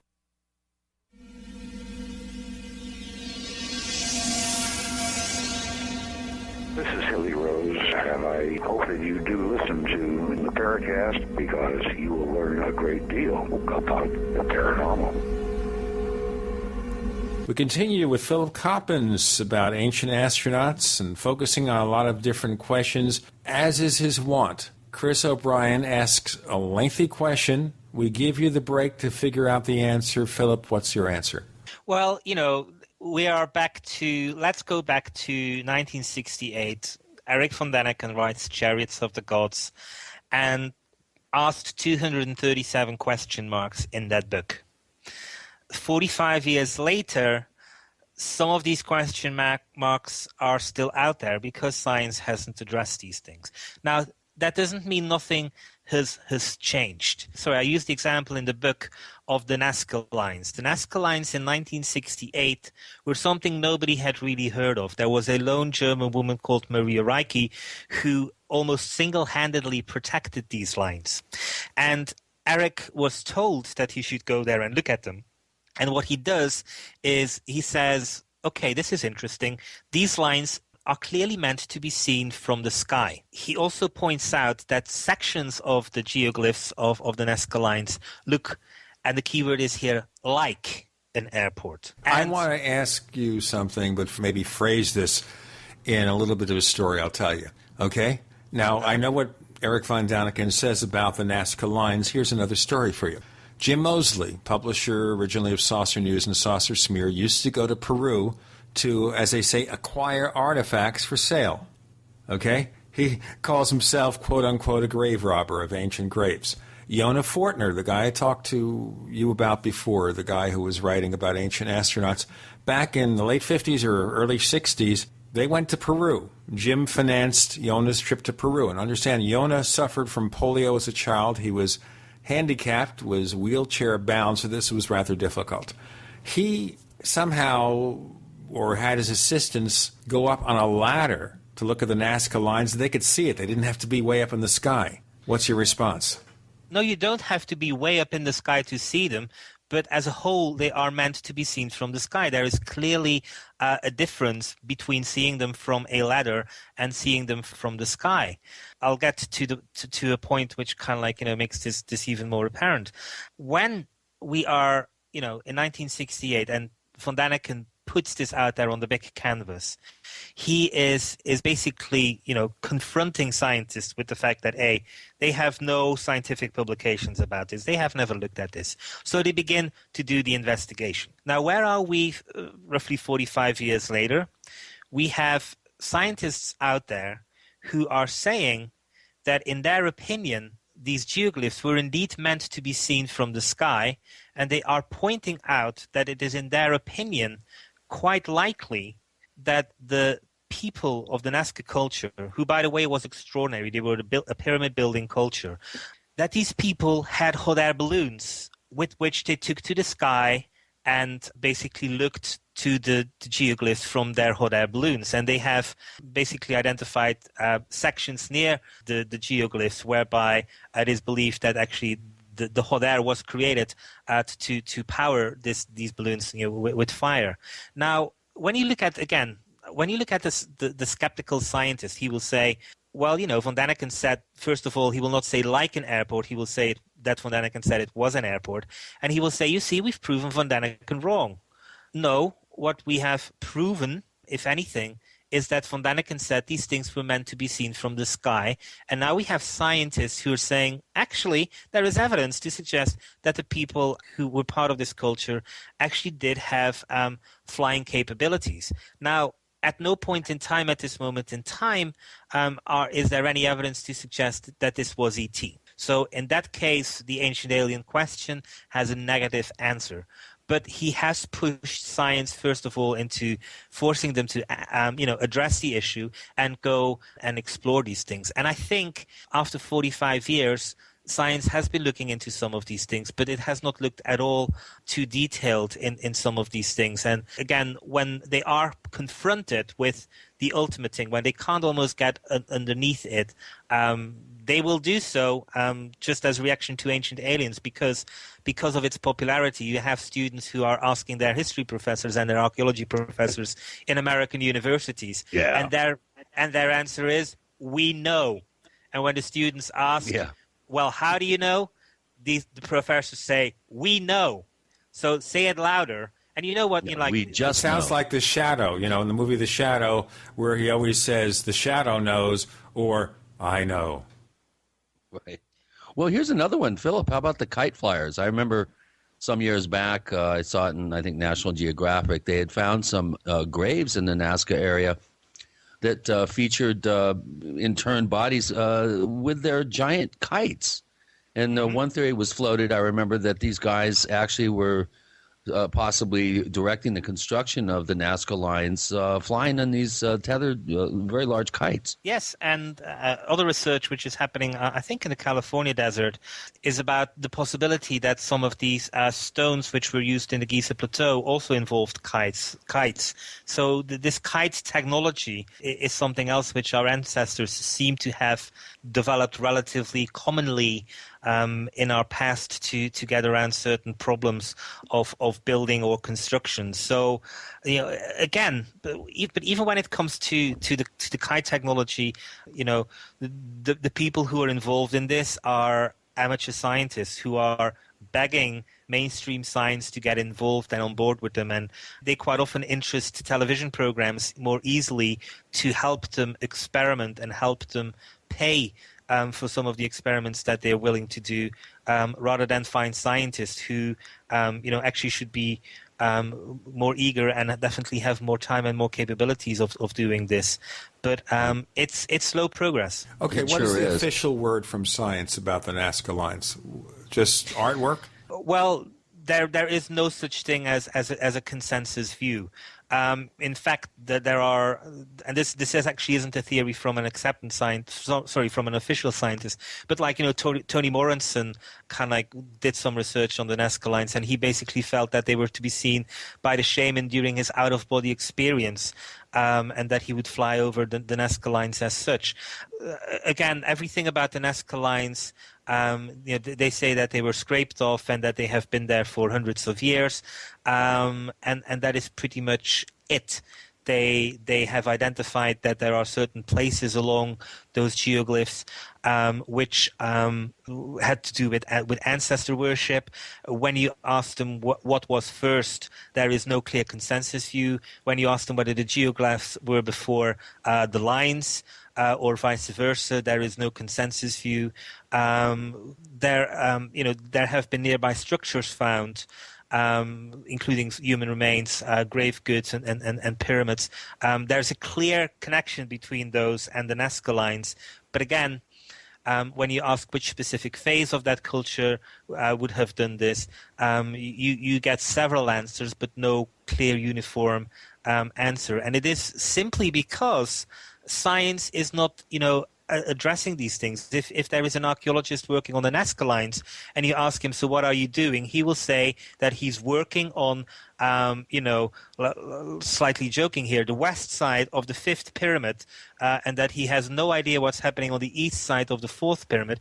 And again, in 10 years, he will publish about the west side of the fifth pyramid, and will have to wait for somebody to kind of write about the east side of the fourth pyramid. But nobody is doing, okay, let's look at everything here and see what we have. It's just not happening. Archaeology is not doing it.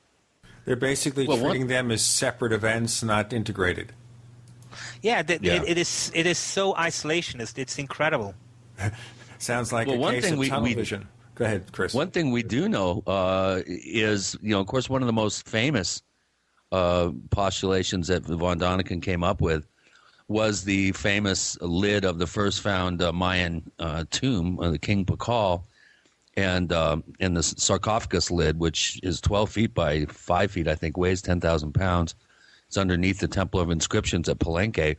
And, of course, von Däniken's interpretation of the figure assumed to be Pakal looks like he's riding a rocket ship. I'll tell you what, we're going to ride this rocket ship with Philip Coppens, with Gene and Chris. You're in the Paracast.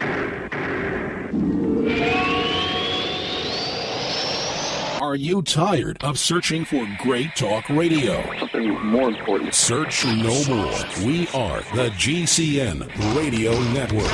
Graphic Converter is the image manipulation tool for the rest of us. It does not use any database. You get full control of all your files. Want to view the images of a folder? Drag it into Graphic Converter, and a powerful browser opens up to show your image files. You could use it for slideshows. You could use it to import images from digital cameras or from scanners. Need to do some image editing? You can do that too in Graphic Converter. Also print catalogs. Convert from so many formats I can't even list them. Download now to see if Graphic Converter is good for you, like 1.5 million other users. Guess what? You could save money when you buy Graphic Converter. Use the coupon code Night Owl. Use the coupon code Night Owl to get a special price for Graphic Converter. Go to lemkesoft.com. That's LEMKE soft.com. lemkesoft.com. LEMKE soft.com.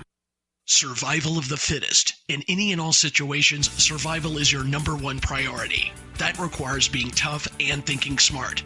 And the folks at Freeze Dry Guy are going to help you do just that. They have the long-range patrol ration entrees, what they call the brick pack. When you're in survival mode, it is absolutely the best item for your survival pack or bug-out bag.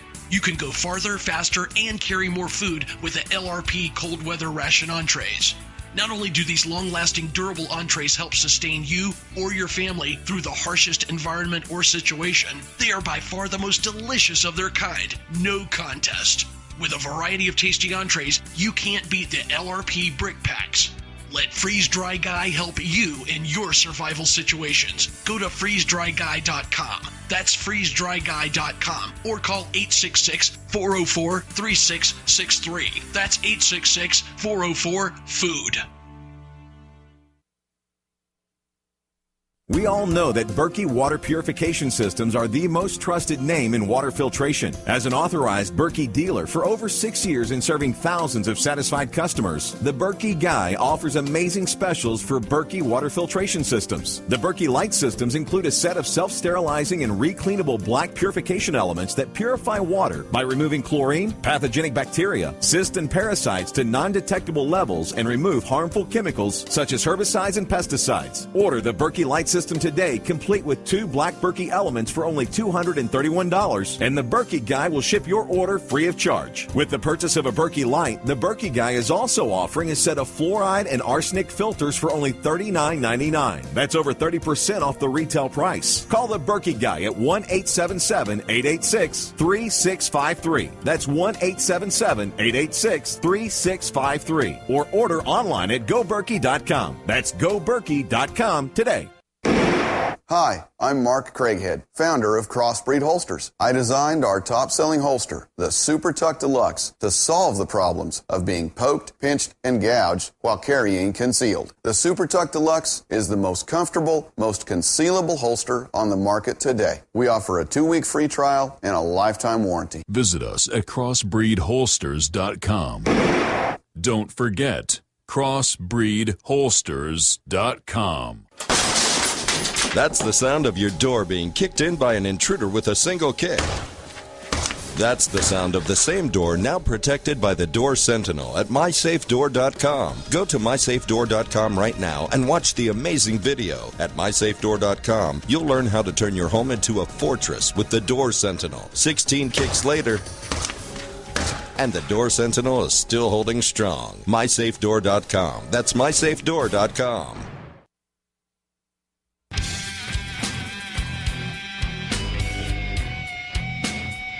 This is Kurt Seven, the author of UFO Mysteries, and you're listening to the Paracast. Well, we're not going to come down to Earth for a while because you're in the Paracast with Gene and Chris and Philip Coppins exploring ancient mysteries. And Chris was talking about another fascinating possibility. Chris? It actually becomes rather mundane. Back in the late 60s, early 70s, when von Däniken really first hit, it started selling millions of books, I might add. One of the things that I remember from that time period, of course, I devoured everything that he wrote early on. And the whole idea of Pakal on that sarcophagus lid is riding a rocket up into the sky. As I was saying before the break, at the time, we hadn't deciphered the Mayan glyphs, the Mayan language. We only knew about 5% of the language. In the intervening years, archaeologists have pretty much deciphered the entire Mayan language, with the exception of how to pronounce the names of some of the gods. They haven't been able to figure out how to pronounce all the T's and X's and P's and L's. But one thing that we do know is every single bit of information on that sarcophagus lid, and it's not Pakal riding a rocket ship up into the sky. He's actually sliding down the Tree of Life into Xibilba, the Mayan underworld, and he's preparing to meet the Wheats monster. And that is the conventional wisdom in archaeology. Linda Sheely and her team did a magnificent job in the 80s of deciphering the language.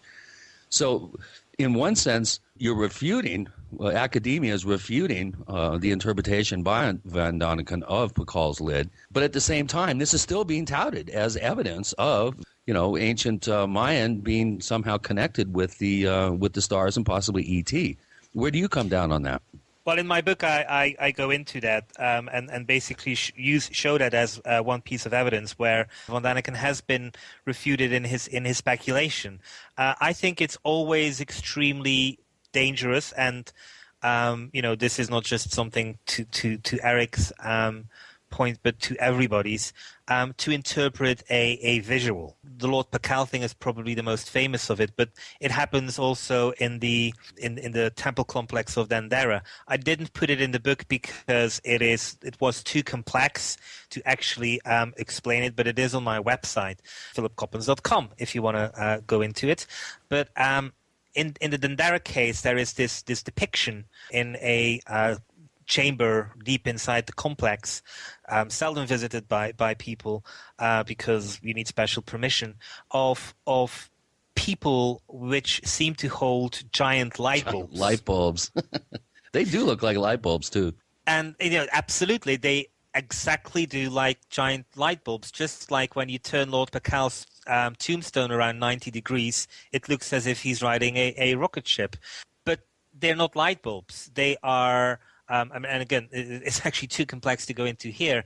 But the end conclusion of it is that this chamber had to do with the preparation of a sacred marriage ritual involving the resident deities, some of whose statues were held there, and that this depiction was one of, I might be mistaken with the number, it's either 4 or 6.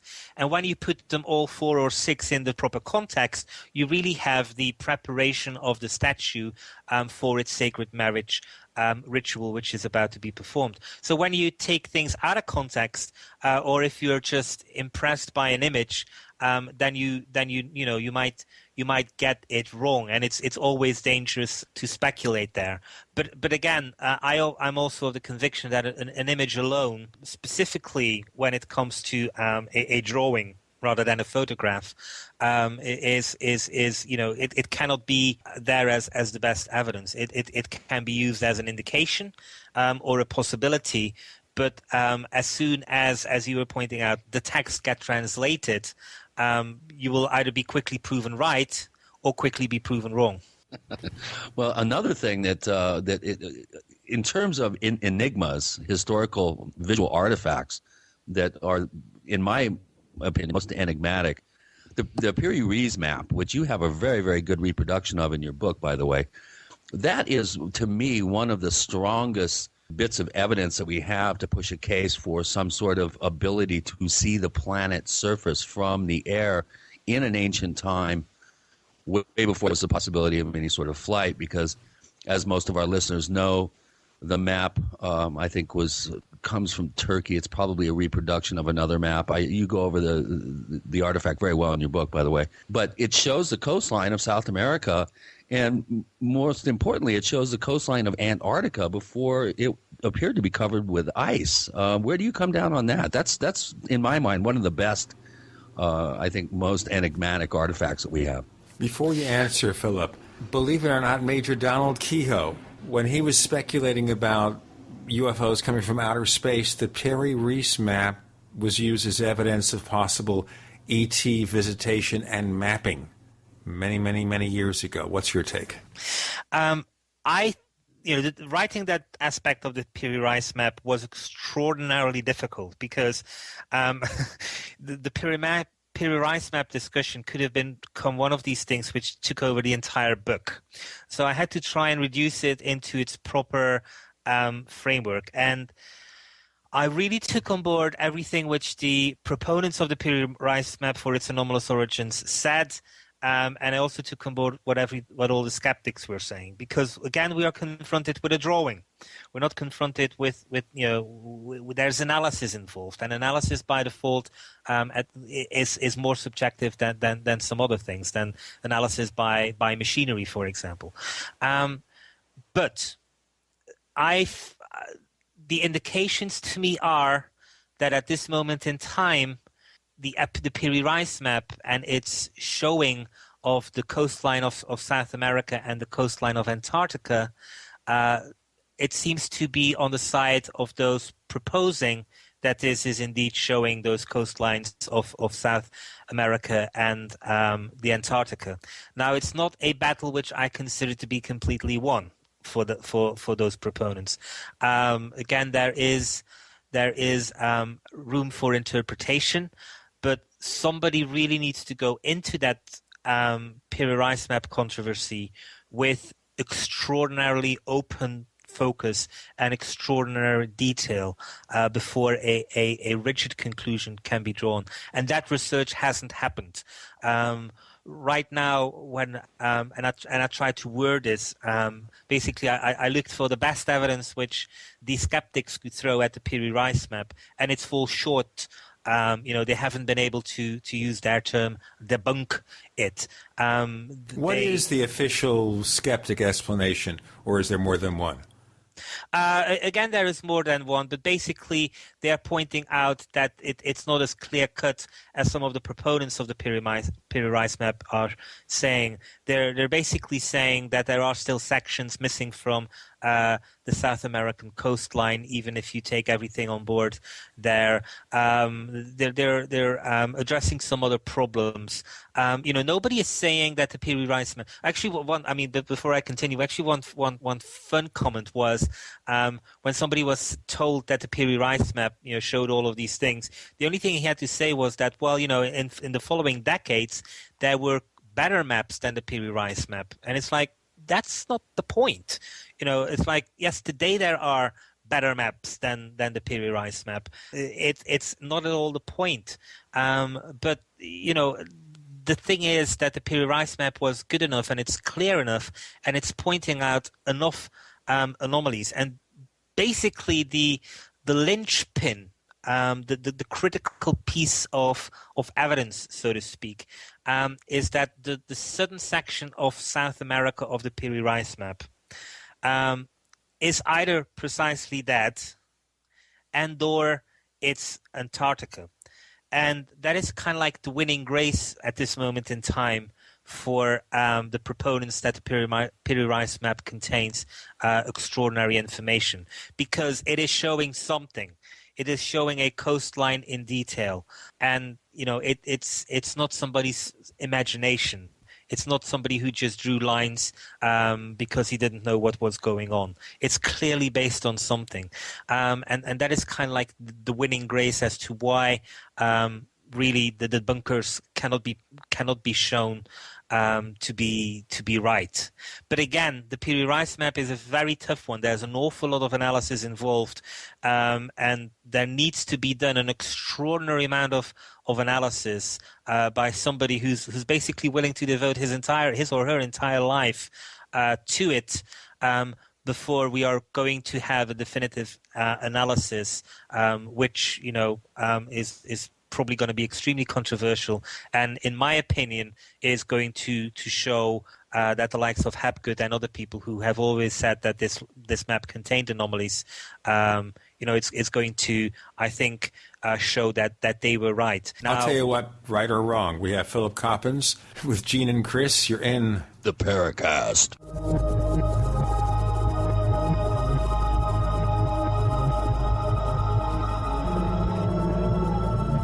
The GCN Radio Network, providing the world with hard-hitting talk radio. GCN. Great talk radio starts here. Hi, this is Ted Anderson. If you'd like to listen to GCN programs on the go, I have great news. GCN has created a Droid and iPhone application, and it's free. Just as easy as going to GCNlive.com, click on the banner, and download. Before you know it, you'll be listening to your favorite hard-hitting GCN shows, live or on demand, right on your Droid or iPhone, 24/7 and on the go. So download the Droid and iPhone app free by clicking on the banner at GCNlive.com. Thanks again for listening to GCNlive.com. Again, that's GCNlive.com. We the people grow cotton, weave fabric, engrave ink, embed strips and fibers to protect from counterfeit and carting to a private bank, having it lent back at interest, forcing taxes to service debt. This capitalism, or was Jefferson correct when stating a central bank issuing the public currency is a greater menace to the liberties of the people than a standing army? Ted Anderson, I'm placing a free silver dollar in a book that explains our monetary system. Call for your copy, 800-686-2237. It's time to understand the system. Call 800-686-2237. That's 800-686-2237.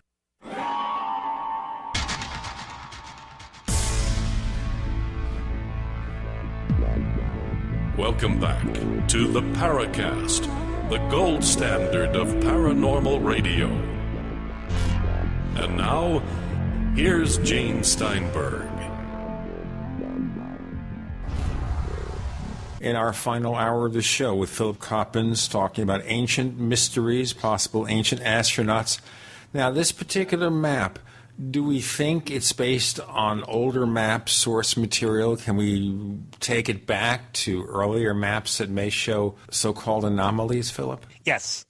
Basically, again, further detail needs to happen, but it is clear that one of the maps used a projection of the world based on Alexandria. And then, to cut long story short, basically the not the consensus view, but the general view is that what was likely happening was that some of these maps were taken from Alexandria, maybe even as far back as the Alexandrian Library.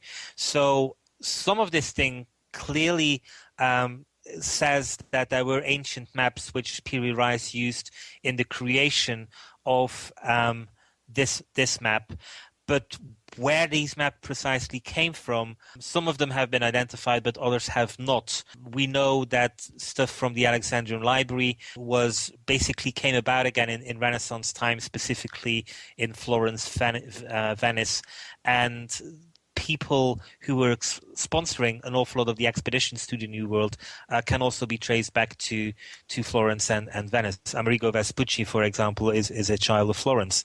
There is definite evidence to take it back to Alexandria, but then once you reach Alexandria, you come with the problem of, where do we go from here? Now, the other question is, still, even if everything is correct, this is something that may have required some kind of aerial travel to do this mapping. Did we do it, or did E.T. help us? Well, again, at this moment in time, if we were flying to map that, again, to cut a long story short, it is believed that the kind of projection involved and the accuracy of Antarctica, some people say that it requires satellite technology. I have seen discussions which kind of show that it's not that accurate, but it's quite accurate. And basically, it's a moot point. Either there was satellite technology flying around the Earth in the last 12,000 years, and somehow that satellite photograph was made into a map and then given to somebody and then given to Piri Reis, or somebody had drawn a map of Antarctica more than 10, 12,000 years ago, when that shoreline was not covered with so much ice. And so the two possibilities, again, push it far back to a civilization which, was very far advanced. Now, in the case of the Piri Reis map, the evidence of a lost civilization cannot be as easily excluded as that. The debate about the Piri Reis will always center, and again, this is something which is going to be an awful long time in the future unless somebody has been studying it for a very long period of time and hasn't gone public with it. If the assumption is that it required some form of satellite technology, then from everything which we know about civilization, even lost civilizations, the evidence clearly suggests that a satellite photograph or satellite imagery was outside of the realm of these lost civilizations. Now, that's the other question I want to ask you here, because we're down to the last 3.5 segments of the show, to put it all together. Is it possible here to consider this? What if our civilization ended tomorrow for whatever reason, and now we assume some primitive form of humans do survive, but our major parts of our civilization are gone? What's it going to look like 10,000 years from now? Well, it's something which I put in the opening of the book, because we went to the moon. We went to the moon on a number of occasions, and then we stopped going. 40 years later, what we're having right now is that there are people who are basically saying that we never went to the moon at all. So there is this controversy that we might never have gone to the moon anyway. And this is 40 years in. Imagine 500 years from now, even if civilization is not going to drop dead, if some of our books survive from this day, and it happens to be The Dark Moon or some of Richard Hoagland's books, then we're going to be confronted with the possibility that people in our future are going to believe that we never went to the moon. Parenthetically, do you believe Richard Hoagland? No. Okay. Just asking. Go ahead. And so here we are, and so here we are with this weird conception that we might go down into history as a civilization where our ancestors will say they never went to the moon. There is no evidence for this. And they would be right, because I don't think anything which is on Cape Canaveral is built in such a way that it is going to survive 5,000 years. In fact, it's built on a piece of land which, with a giant wave, could destroy pretty much everything. And the real capability of Cape Canaveral, the booster, the real launch platforms are almost all metal. So 500, 1,000, 5,000 years from now, we might be confronted with no evidence whatsoever that we in 1969 went to the moon, and that there is controversial evidence which might have survived 5,000 years, which suggests that even in our own time there was debate about whether or not we went to the moon. And this is the same attitude, this skepticism, which is giving itself over as to why did our ancestors ever have this kind of contact.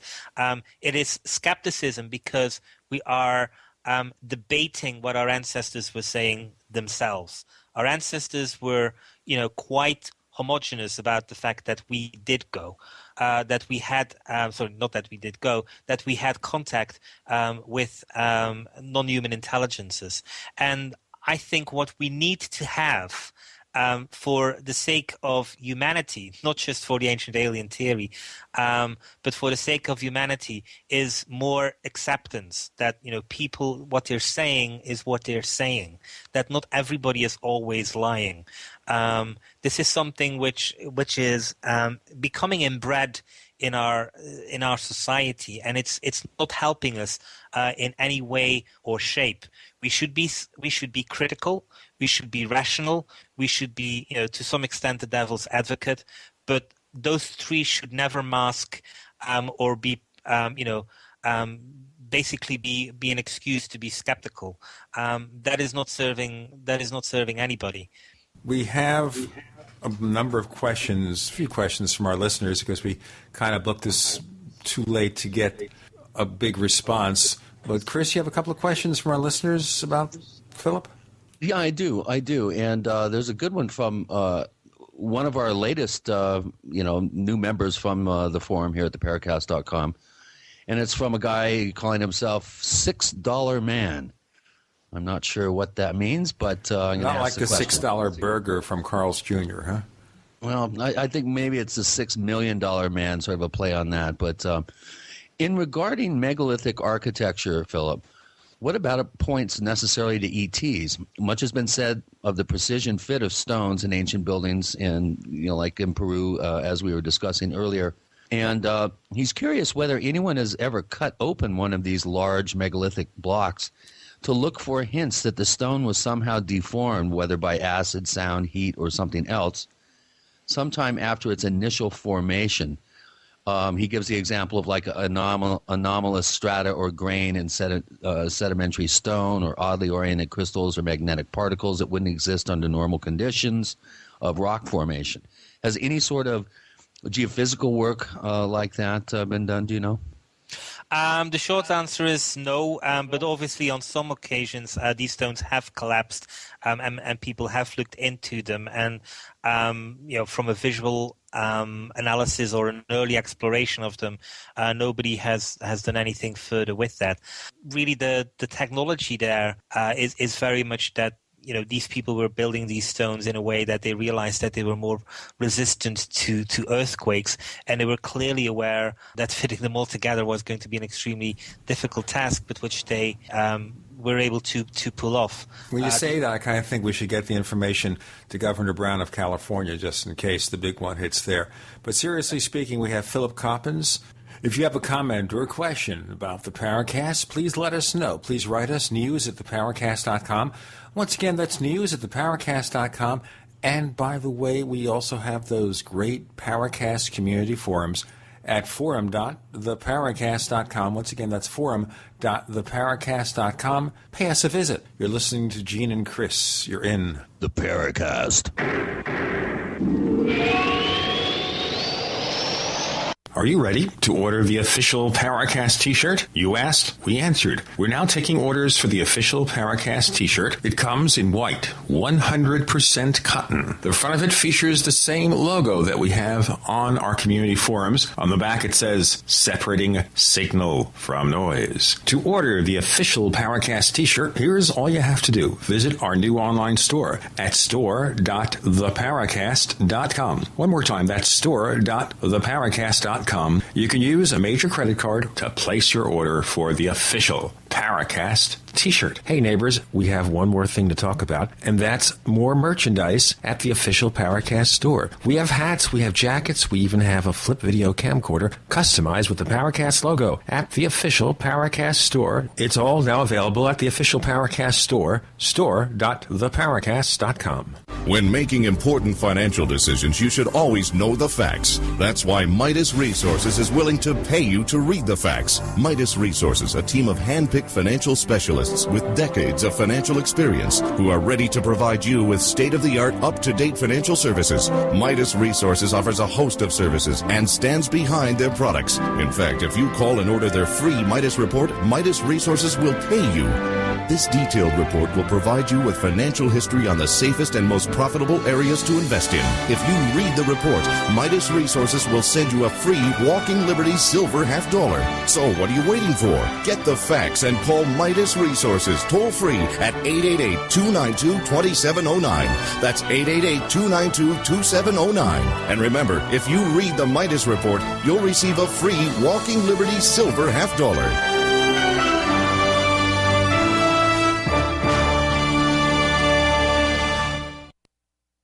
What happened, man? You used to be energetic, happy, and wow, did the ladies love you. Now you fall asleep on the couch, irritable, and out of shape. Don't be that guy.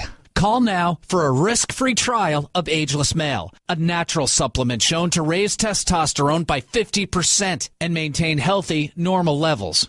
No injections, no appointments. With healthy testosterone levels, you can feel that energy again, that great outlook again, and yes, even a healthy sex drive. Right now, you can try Ageless Male risk-free. There's nothing to lose, guys. If you're a man who's noticed changes in your body, your mood, your sex life, call now for a risk-free trial of Ageless Male. Be the guy you used to be. Just call 1-888-246-0623. Don't wait another day. Just call 1-888-246-0623. Again, 1-888-246-0623. Smokers, are you still smoking traditional cigarettes? Are you still smelling up your clothes and car interior, staining your teeth, and getting ashes everywhere? Why? When you could be smoking or vaping with e-cigarettes by LeSig. With LeSig e-cigarettes' revolutionary microelectronic technology, rechargeable battery, and unique replacement cartridges, you'll get all the satisfaction of smoking, but no smoking hazards. Choose from a wide variety of our new American-made Vaporite e-liquid flavors at LeSig.com, spelled LECIG.com, or call 870-518-4307. That's 870-518-4307. LeSig e-cigarettes for today's modern smoker. Warning, e-cigs may contain nicotine, an addictive substance known to the state of California to cause birth defects or cancer. Please be aware of the risks associated with e-cigs prior to use. You must be 18 years or older to purchase. We'd like to hear from you. If you have a comment or question about the Paracast, send it to news@theparacast.com. That's news@theparacast.com. And if you'd like to catch up on past episodes, we have hundreds of shows for you to download, direct from theparacast.com. That's theparacast.com. Or check us out at iTunes. With Gene and Chris in the Paracast exploring ancient mysteries, ancient civilizations, ancient astronauts, whatever, with Philip Coppens, the answer you were giving about this more resilient method of construction. You have any further to add before we go on? Nope. Chris, another question or two. I do. I have another one. And this is from Ox Dead Beef. He's also a fairly new forum member. What is that name again? Ox. I hope I don't see one of these at night in Brooklyn. I want my ox. No, it's Halloween. Why does your forum have very weird names, and why are people on your forum not just known as Mike or Jeff and Chris? Well, we do have a few, but Your I'm just trying to scares give. me. I'm trying to give these people a shout out. Well, you didn't have to live with that forum for 5.5 years, Philip. Yeah.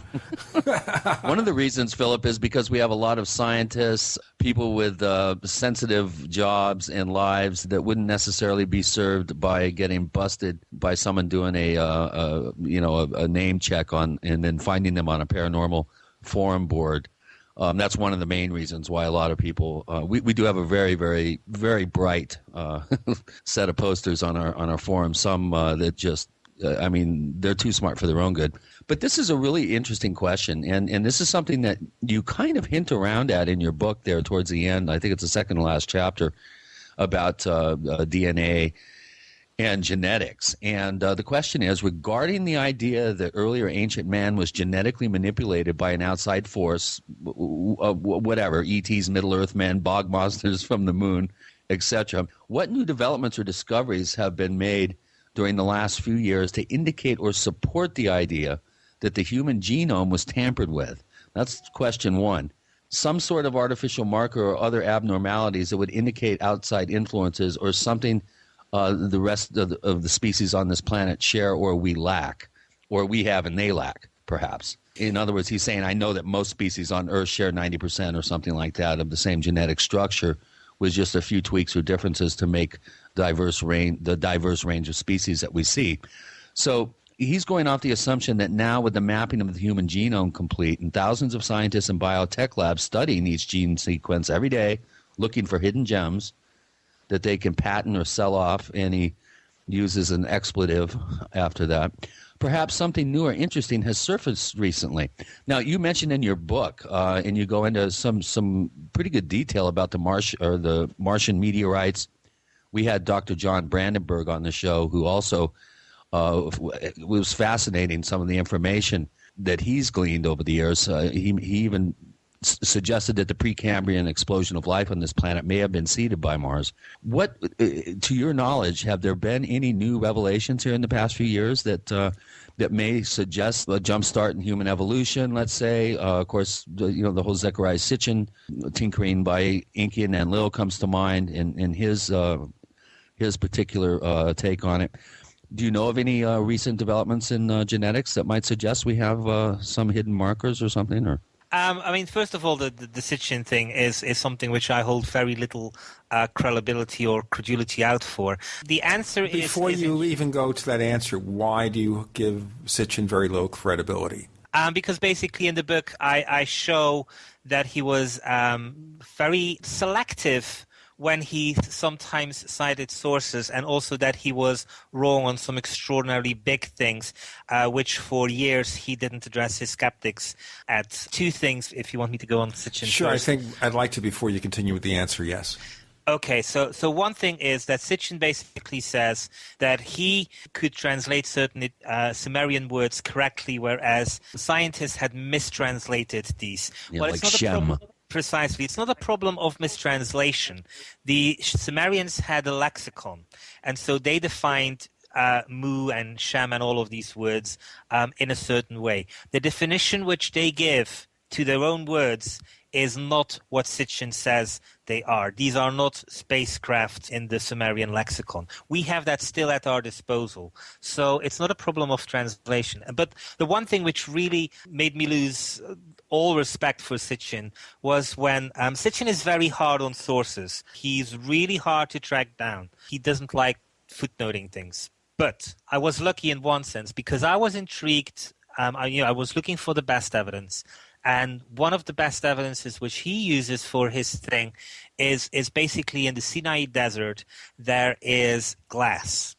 And this glass does seem to suggest to be the result of exposure to extremely high heat. So his thing was that in his timeline, in his storyline, this glass was the result of nuclear warfare done by extraterrestrial beings.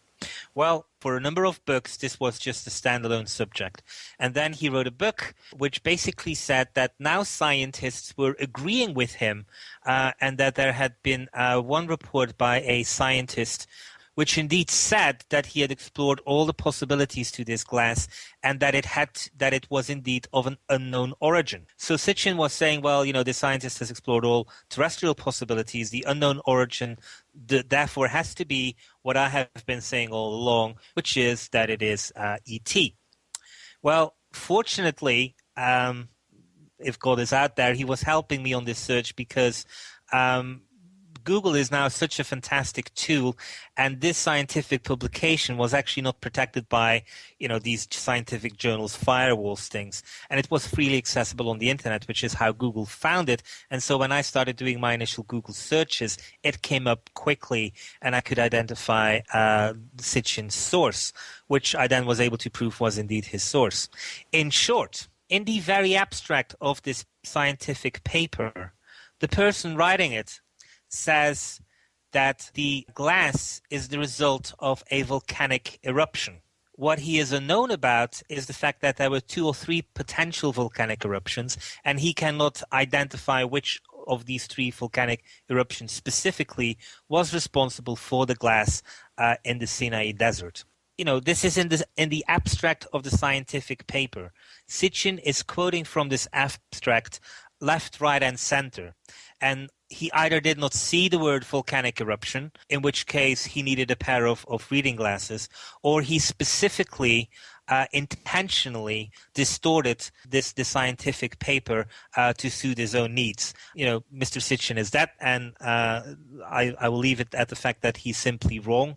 As to how he is wrong, it doesn't matter that much, but basically he is wrong, and the way his theories are built, fortunately or unfortunately, depending on whether you're a supporter or an opponent of him, basically, because his theories are so intricate and each bit of evidence built upon the other bit of evidence to arrive at an even bigger theory, well, when you destroy some of the pieces of this buildup of evidence, this pyramid of evidence, his entire theory comes to collect. So the house of cards, therefore, falls apart. Cherry picking. Right. Yes. Now, I'll tell you what, you were going to start a longer answer, and I interrupted you. I'm glad I did because it's nice to know your viewpoint about Sitchin. Okay, we have Philip Coppins. I'm Gene. He's Chris. You're in the Paracast.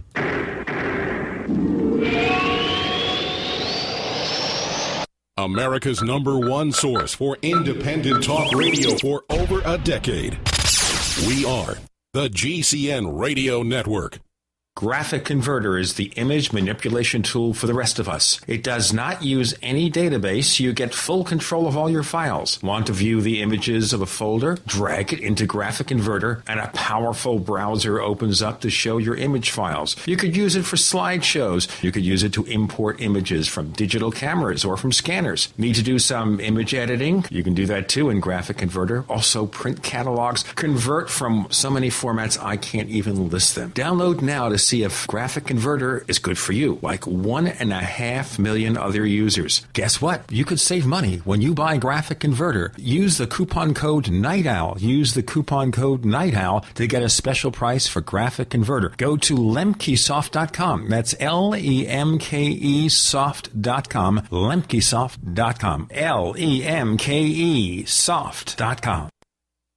This is Alex Jones with 5 good reasons you should consider buying a solar power generator. Number 1, new climate legislation could easily double or triple your electric bill. Number 2, our new energy czar wants to control how much power your electric company allows you to have. It's true. Total government control of electricity in the name of smart grid technology is coming. Number 3, in some areas of the country, the power grid is dangerously overloaded. And now, new socialist legislation is only compounding the problem. Number 4, dangerous weather is always a threat to local grids. Every year, thousands of families lose their power from weather-related outages. Number 5, a solar power generator provides powerful backup insurance and peace of mind. Folks, I really believe in the solar power generators offered by Solutions from Science, one of my oldest sponsors. You can get more information at www.mysolarbackup.com. That's mysolarbackup.com. Remember, the government doesn't own the sun, so go to mysolarbackup.com or call 1-877-327-0365.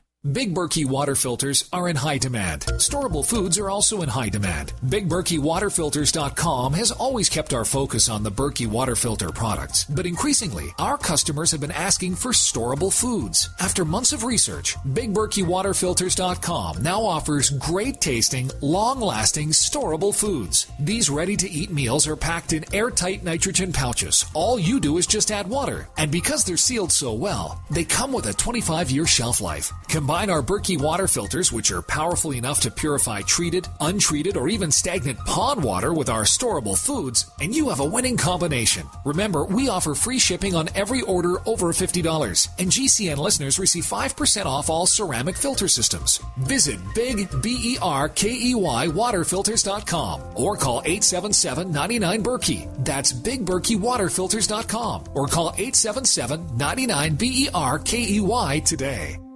How would you like to have normal blood pressure? This is Ernesto from Illinois. I had my doctor's appointment yesterday, and I got my labs in. My HDL is 119L, and my LDL is 37L. My doctor asked what I was doing to lower it so much, so I told her about HB extract. Millions of people like Ernesto are suffering from high blood pressure, congestive heart failure, unbalanced cholesterol, irregular heartbeat, and clogged arteries. But now there's an effective, natural, 100% organic nutritional supplement for a healthy heart and circulation. Heart and Body Extract. My blood pressure has not gone past 125/80 in almost a month. Experience amazing benefits when your body gets what it needs with the assistance of Heart and Body Extract. She did a double take when she looked at my ER labs. She couldn't believe it. Order at hbextract.com or call 866-295-5305. That's hbextract.com or call 866-295-5305. Thank you. Heart and Body Extract.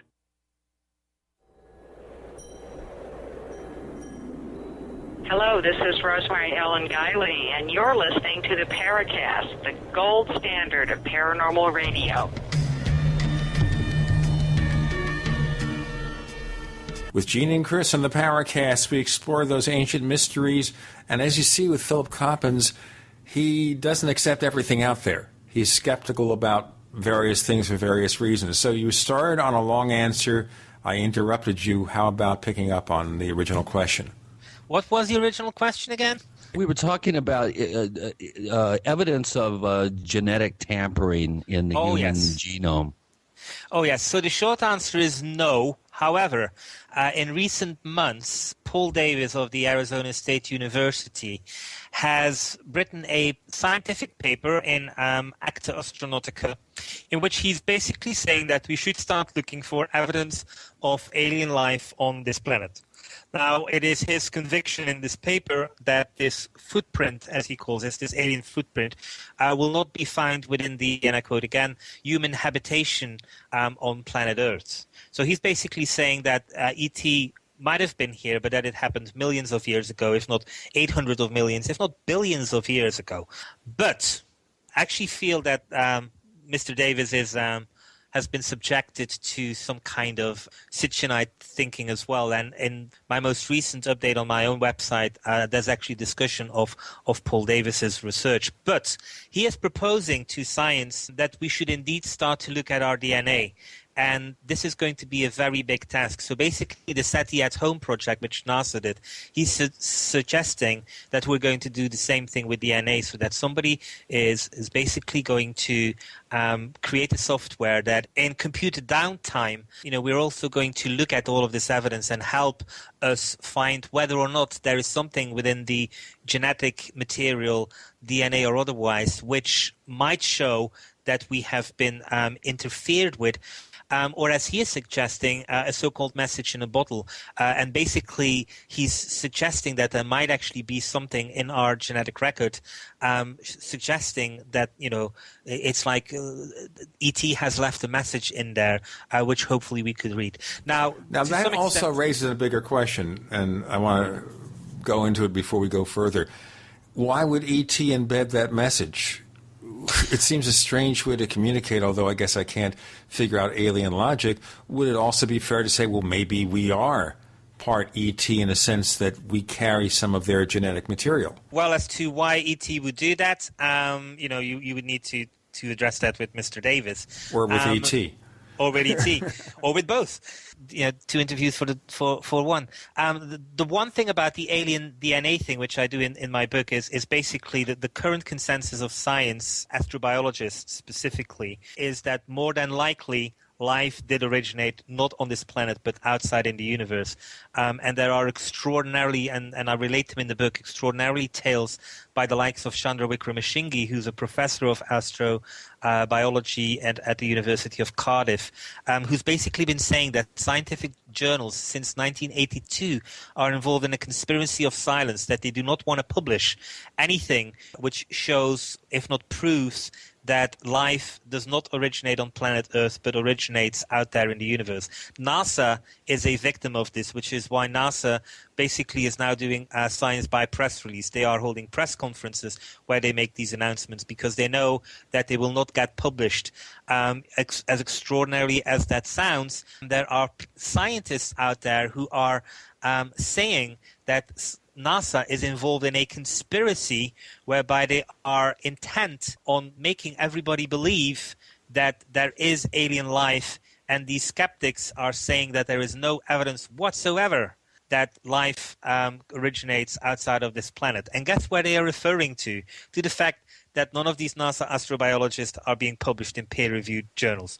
Well, there's a reason for that. It is because these journals are not even putting out for review the material which these scientists are putting forward.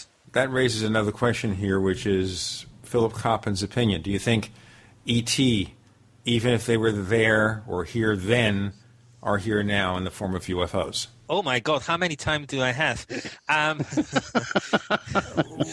Well, Gene, I think he's brought up a really good point that I've been trying to make to people for years. When they say, you believe in aliens? I say, well, wait a minute. How do you know we're not the aliens? So maybe I'm right. I think UFOs, by default, a UFO is an unidentified flying object. Do I believe Roswell was a crash of ET? No.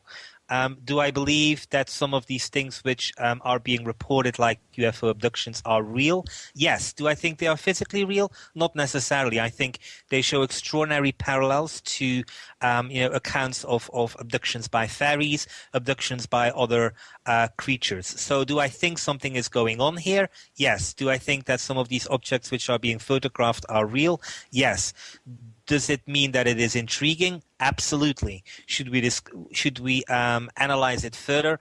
Absolutely. Can we jump to the conclusion that it is ET? At this moment in time, no. Yeah, you're my kind of guy, Philip. Okay, so basically he's really just buttering us up, that's all. He's doing a great job. Do we have any more questions?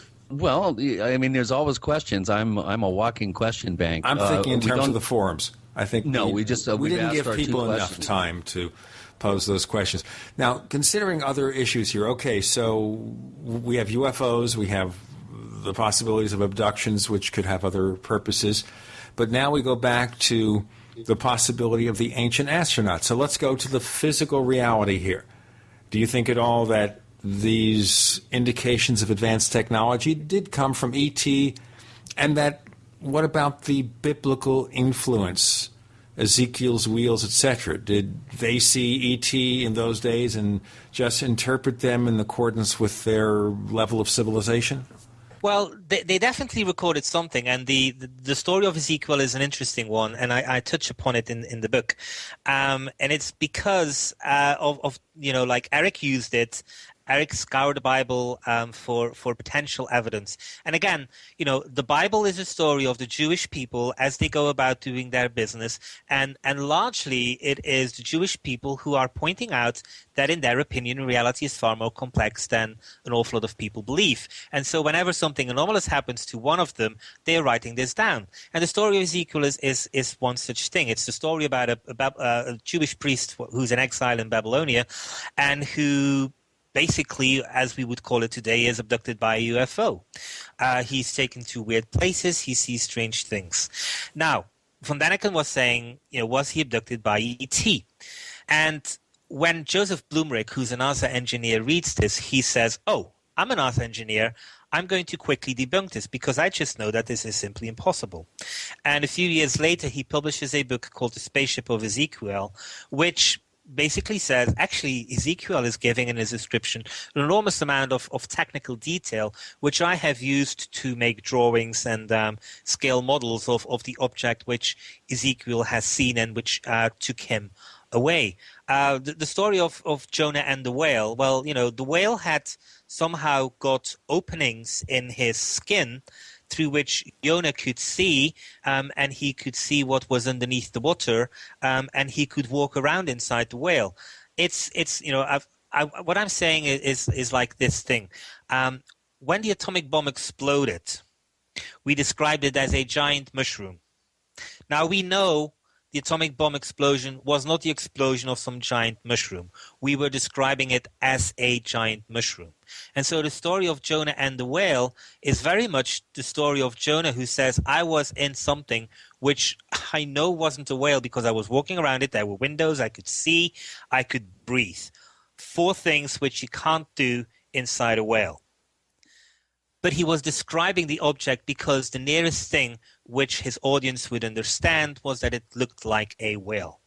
And so time and time again, the Bible is just one example. So it was one whale of a spaceship. Or an underwater construction. Or one whale of a submarine. Uh-huh. Shades of the Nautilus. Shades of Jules Verne. You think about it. And you said my joke was corny. Well, I don't want to go into that because I will not deliver any more corny jokes. Philip Coppins is wondering what the heck we're talking about. We're talking about lots of stuff with Gene and Chris. You're in the Paracast.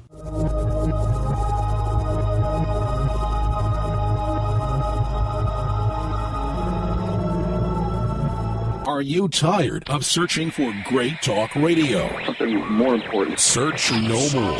We are the GCN Radio Network.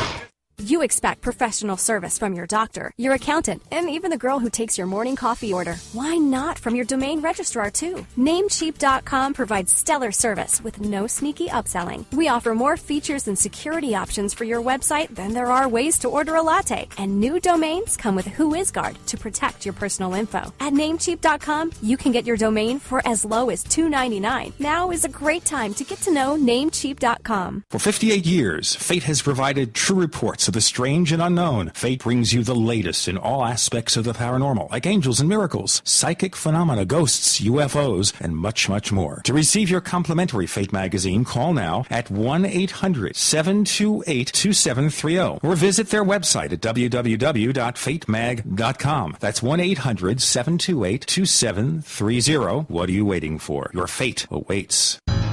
Warning, this content is powerful and may cause others to reject your knowledge. If you want to know what happened to America, if you like cutting-edge information, if you need to convince someone that something different than what they believe is actually taking place, and to experience the true history of America you won't find anywhere else, get the new book, Satan's Show. Satan's Show is a hard-hitting look at what many know as the Antichrist and proof of a mind control agenda. Learn how America was tricked into entering World War I and get over 9 hours of audio and over 700 reliable web links. Satan's Show is available in ebook and audio downloads. Click the special offer for $14.99 and you'll receive both, plus Operation Northwoods on audio free with purchase. Download today at satanshow.com. You will be shocked. You will be amazed. Satanshow.com. Why is it so many people suffer from so many illnesses today? Why don't doctors know how to help you? Could it be that our doctors don't know how because there's a nutrition solution and they only know about drugs? Over 68 diseases are connected to a deficiency of glutathione. The missing ingredient to increasing your body's production of glutathione is cysteine. Raising your glutathione production protects you from cancer, heart disease, Parkinson's, macular degeneration, lung disease, digestive diseases, diabetes, Alzheimer's, ALS, rheumatoid arthritis, and lupus. Nature's richest source of cysteine is unheated whey. Heating can damage much of the cysteine. One World Whey is the first undamaged whey protein on the market. Using One World Whey may support optimal glutathione production unlike any other food or supplement you've ever taken. Call 888-988-3325. That's 888-988-3325. Or visit oneworldwhey.com. That's oneworld.com. If you owe money to the IRS, you can't make the problem go away by yourself. But with the help of Dan Pilla, you can get your problem solved once and for all. Hi, I'm Dan Pilla. For 30 years, I've helped thousands of people solve their tax debt problem, and I can help you solve yours too. We take a very simple but proven 3-step approach to solving your problem. First, we stabilize IRS collection actions so you don't have to worry about the IRS seizing your bank account or paycheck. Next, we build a comprehensive plan to get your tax debt reduced to the fullest extent possible, sometimes even completely eliminated. And finally, we work with you every step of the way to get your problem solved once and for all. Call us for a free consultation. Call 1-800-346-6829. We'll work together to get your problem solved, guaranteed. Dan Pilla has been protecting taxpayers from the IRS for 3 decades, and he can help you too. Call us today at 800-346-6829. That's 800-34-NO-TAX. Hi, this is Nick Pope. You're listening to the Paracast. It comes down to this with Philip Coppens exploring ancient mysteries with Gene and Chris on the Paracast. I guess we got to go to the pyramids. Okay. So science wants us to believe that we have this long-term project. The politicians said we're going to build it. It's going to take 50 years, 100 years, and we can sustain a project with peoples who maybe had lifetimes half what they are today. I'm one of those people who's very comfortable with saying that the ancient Egyptians built the pyramids. I'm also very happy with saying that humans build the pyramids within, the time spans which pretty much we believe. I'm not saying that I'm 100% happy with the timeline which Egyptologists are giving. Carbon dating evidence suggests that they are about 500 years out. But, that's a far cry off from saying that they are tens and if not hundreds of thousands of years old. The interesting thing when it comes to the pyramids is this. Joseph Davidovich was an expert on the pyramids, and he identified the pyramids as having been made with technology which we have only rediscovered in the 1970s. When he went to the likes of Zahi Hawass and his predecessors and pointed out that the stone blocks of the pyramids were not hewn and then dragged into place from the nearby quarries, but that instead they were geopolymers, people like Zahi Hawass said that he was an idiot and that the pyramid was not made from cement. Now, a geopolymer is not cement. A geopolymer is basically natural rock, except it's not natural. It's made in a laboratory, and it's very hard to distinguish from natural rock. Basically, you can only tell by doing analysis of remnants of seashells, which are splattered all about, which are not neatly lined up as they normally are in natural stone. And Davidovich was showing roughly 40 bits of evidence from the Giza Plateau, which to him was clear evidence that we were dealing here with geopolymers. Since then, some of the analysis of the Giza Plateau has been done in laboratories, and the conclusion is that indeed they are geopolymers, not natural stone. The way the Egyptologists are keeping this father of a science, because this is what he is. Davidovich is considered to be the father of the science of geopolymerization. They're trying to keep him out by saying he's an idiot. Now, again, this is bullying tactics, which they still get away with. But it is also clear that the likes of Zahi Hawass have no understanding of what's going on. Because a geopolymer is not cement. Cement is cement, geopolymer is a geopolymer. And they don't understand. And this is a serious problem. And Davidovich, unfortunately, is currently preoccupied with taking care of his sick wife. But there are other scientists out there who are taking up his cause and bringing it to the Egyptologists. Now, this is not evidence of E.T. building the Great Pyramid. What it is evidence of is of extraordinarily interesting technological capabilities which the ancient Egyptians had at their disposal, and which pretty much for 4,000 years disappeared from planet Earth and were only rediscovered by Davidovich in the mid-1970s. Now, that is something of interest. Now, we know from the ancient Egyptians who was considered to be the father of geopolymerization, as we would call it now. That was Imhotep, high priest of Atum at Heliopolis, working for King Zoser. He built. And understand, ladies and gentlemen, when we say Imhotep, he's not the character in the Mummy movies. It's the real one. It's the other one. And basically, he was the guy who, received this information, because even though, the question is, well, was he such a genius that he somehow figured this out? Well, yes, he was a genius, but he figured this not out on himself. He and everybody afterwards was quite clear that there was a divine connection with this, that he got this from non-human intelligence. And in the book, I make the comparison that this is still going on. And the best and shortest example is probably that of Terence McKenna. When he was using his ayahuasca, he said he made contact with a non-human intelligence. And they gave him time wave zero, which these beings said is the nature of time. They said that time, as we understood it, was not a byproduct of some laws of physics, but was a fractal wave. Okay, so you're saying here, long and short of it, because we don't have a lot of time left, the long and short of it is taking this drug somehow gives you a direct route to communicate with these intelligences. It's not just an illusion or hallucination.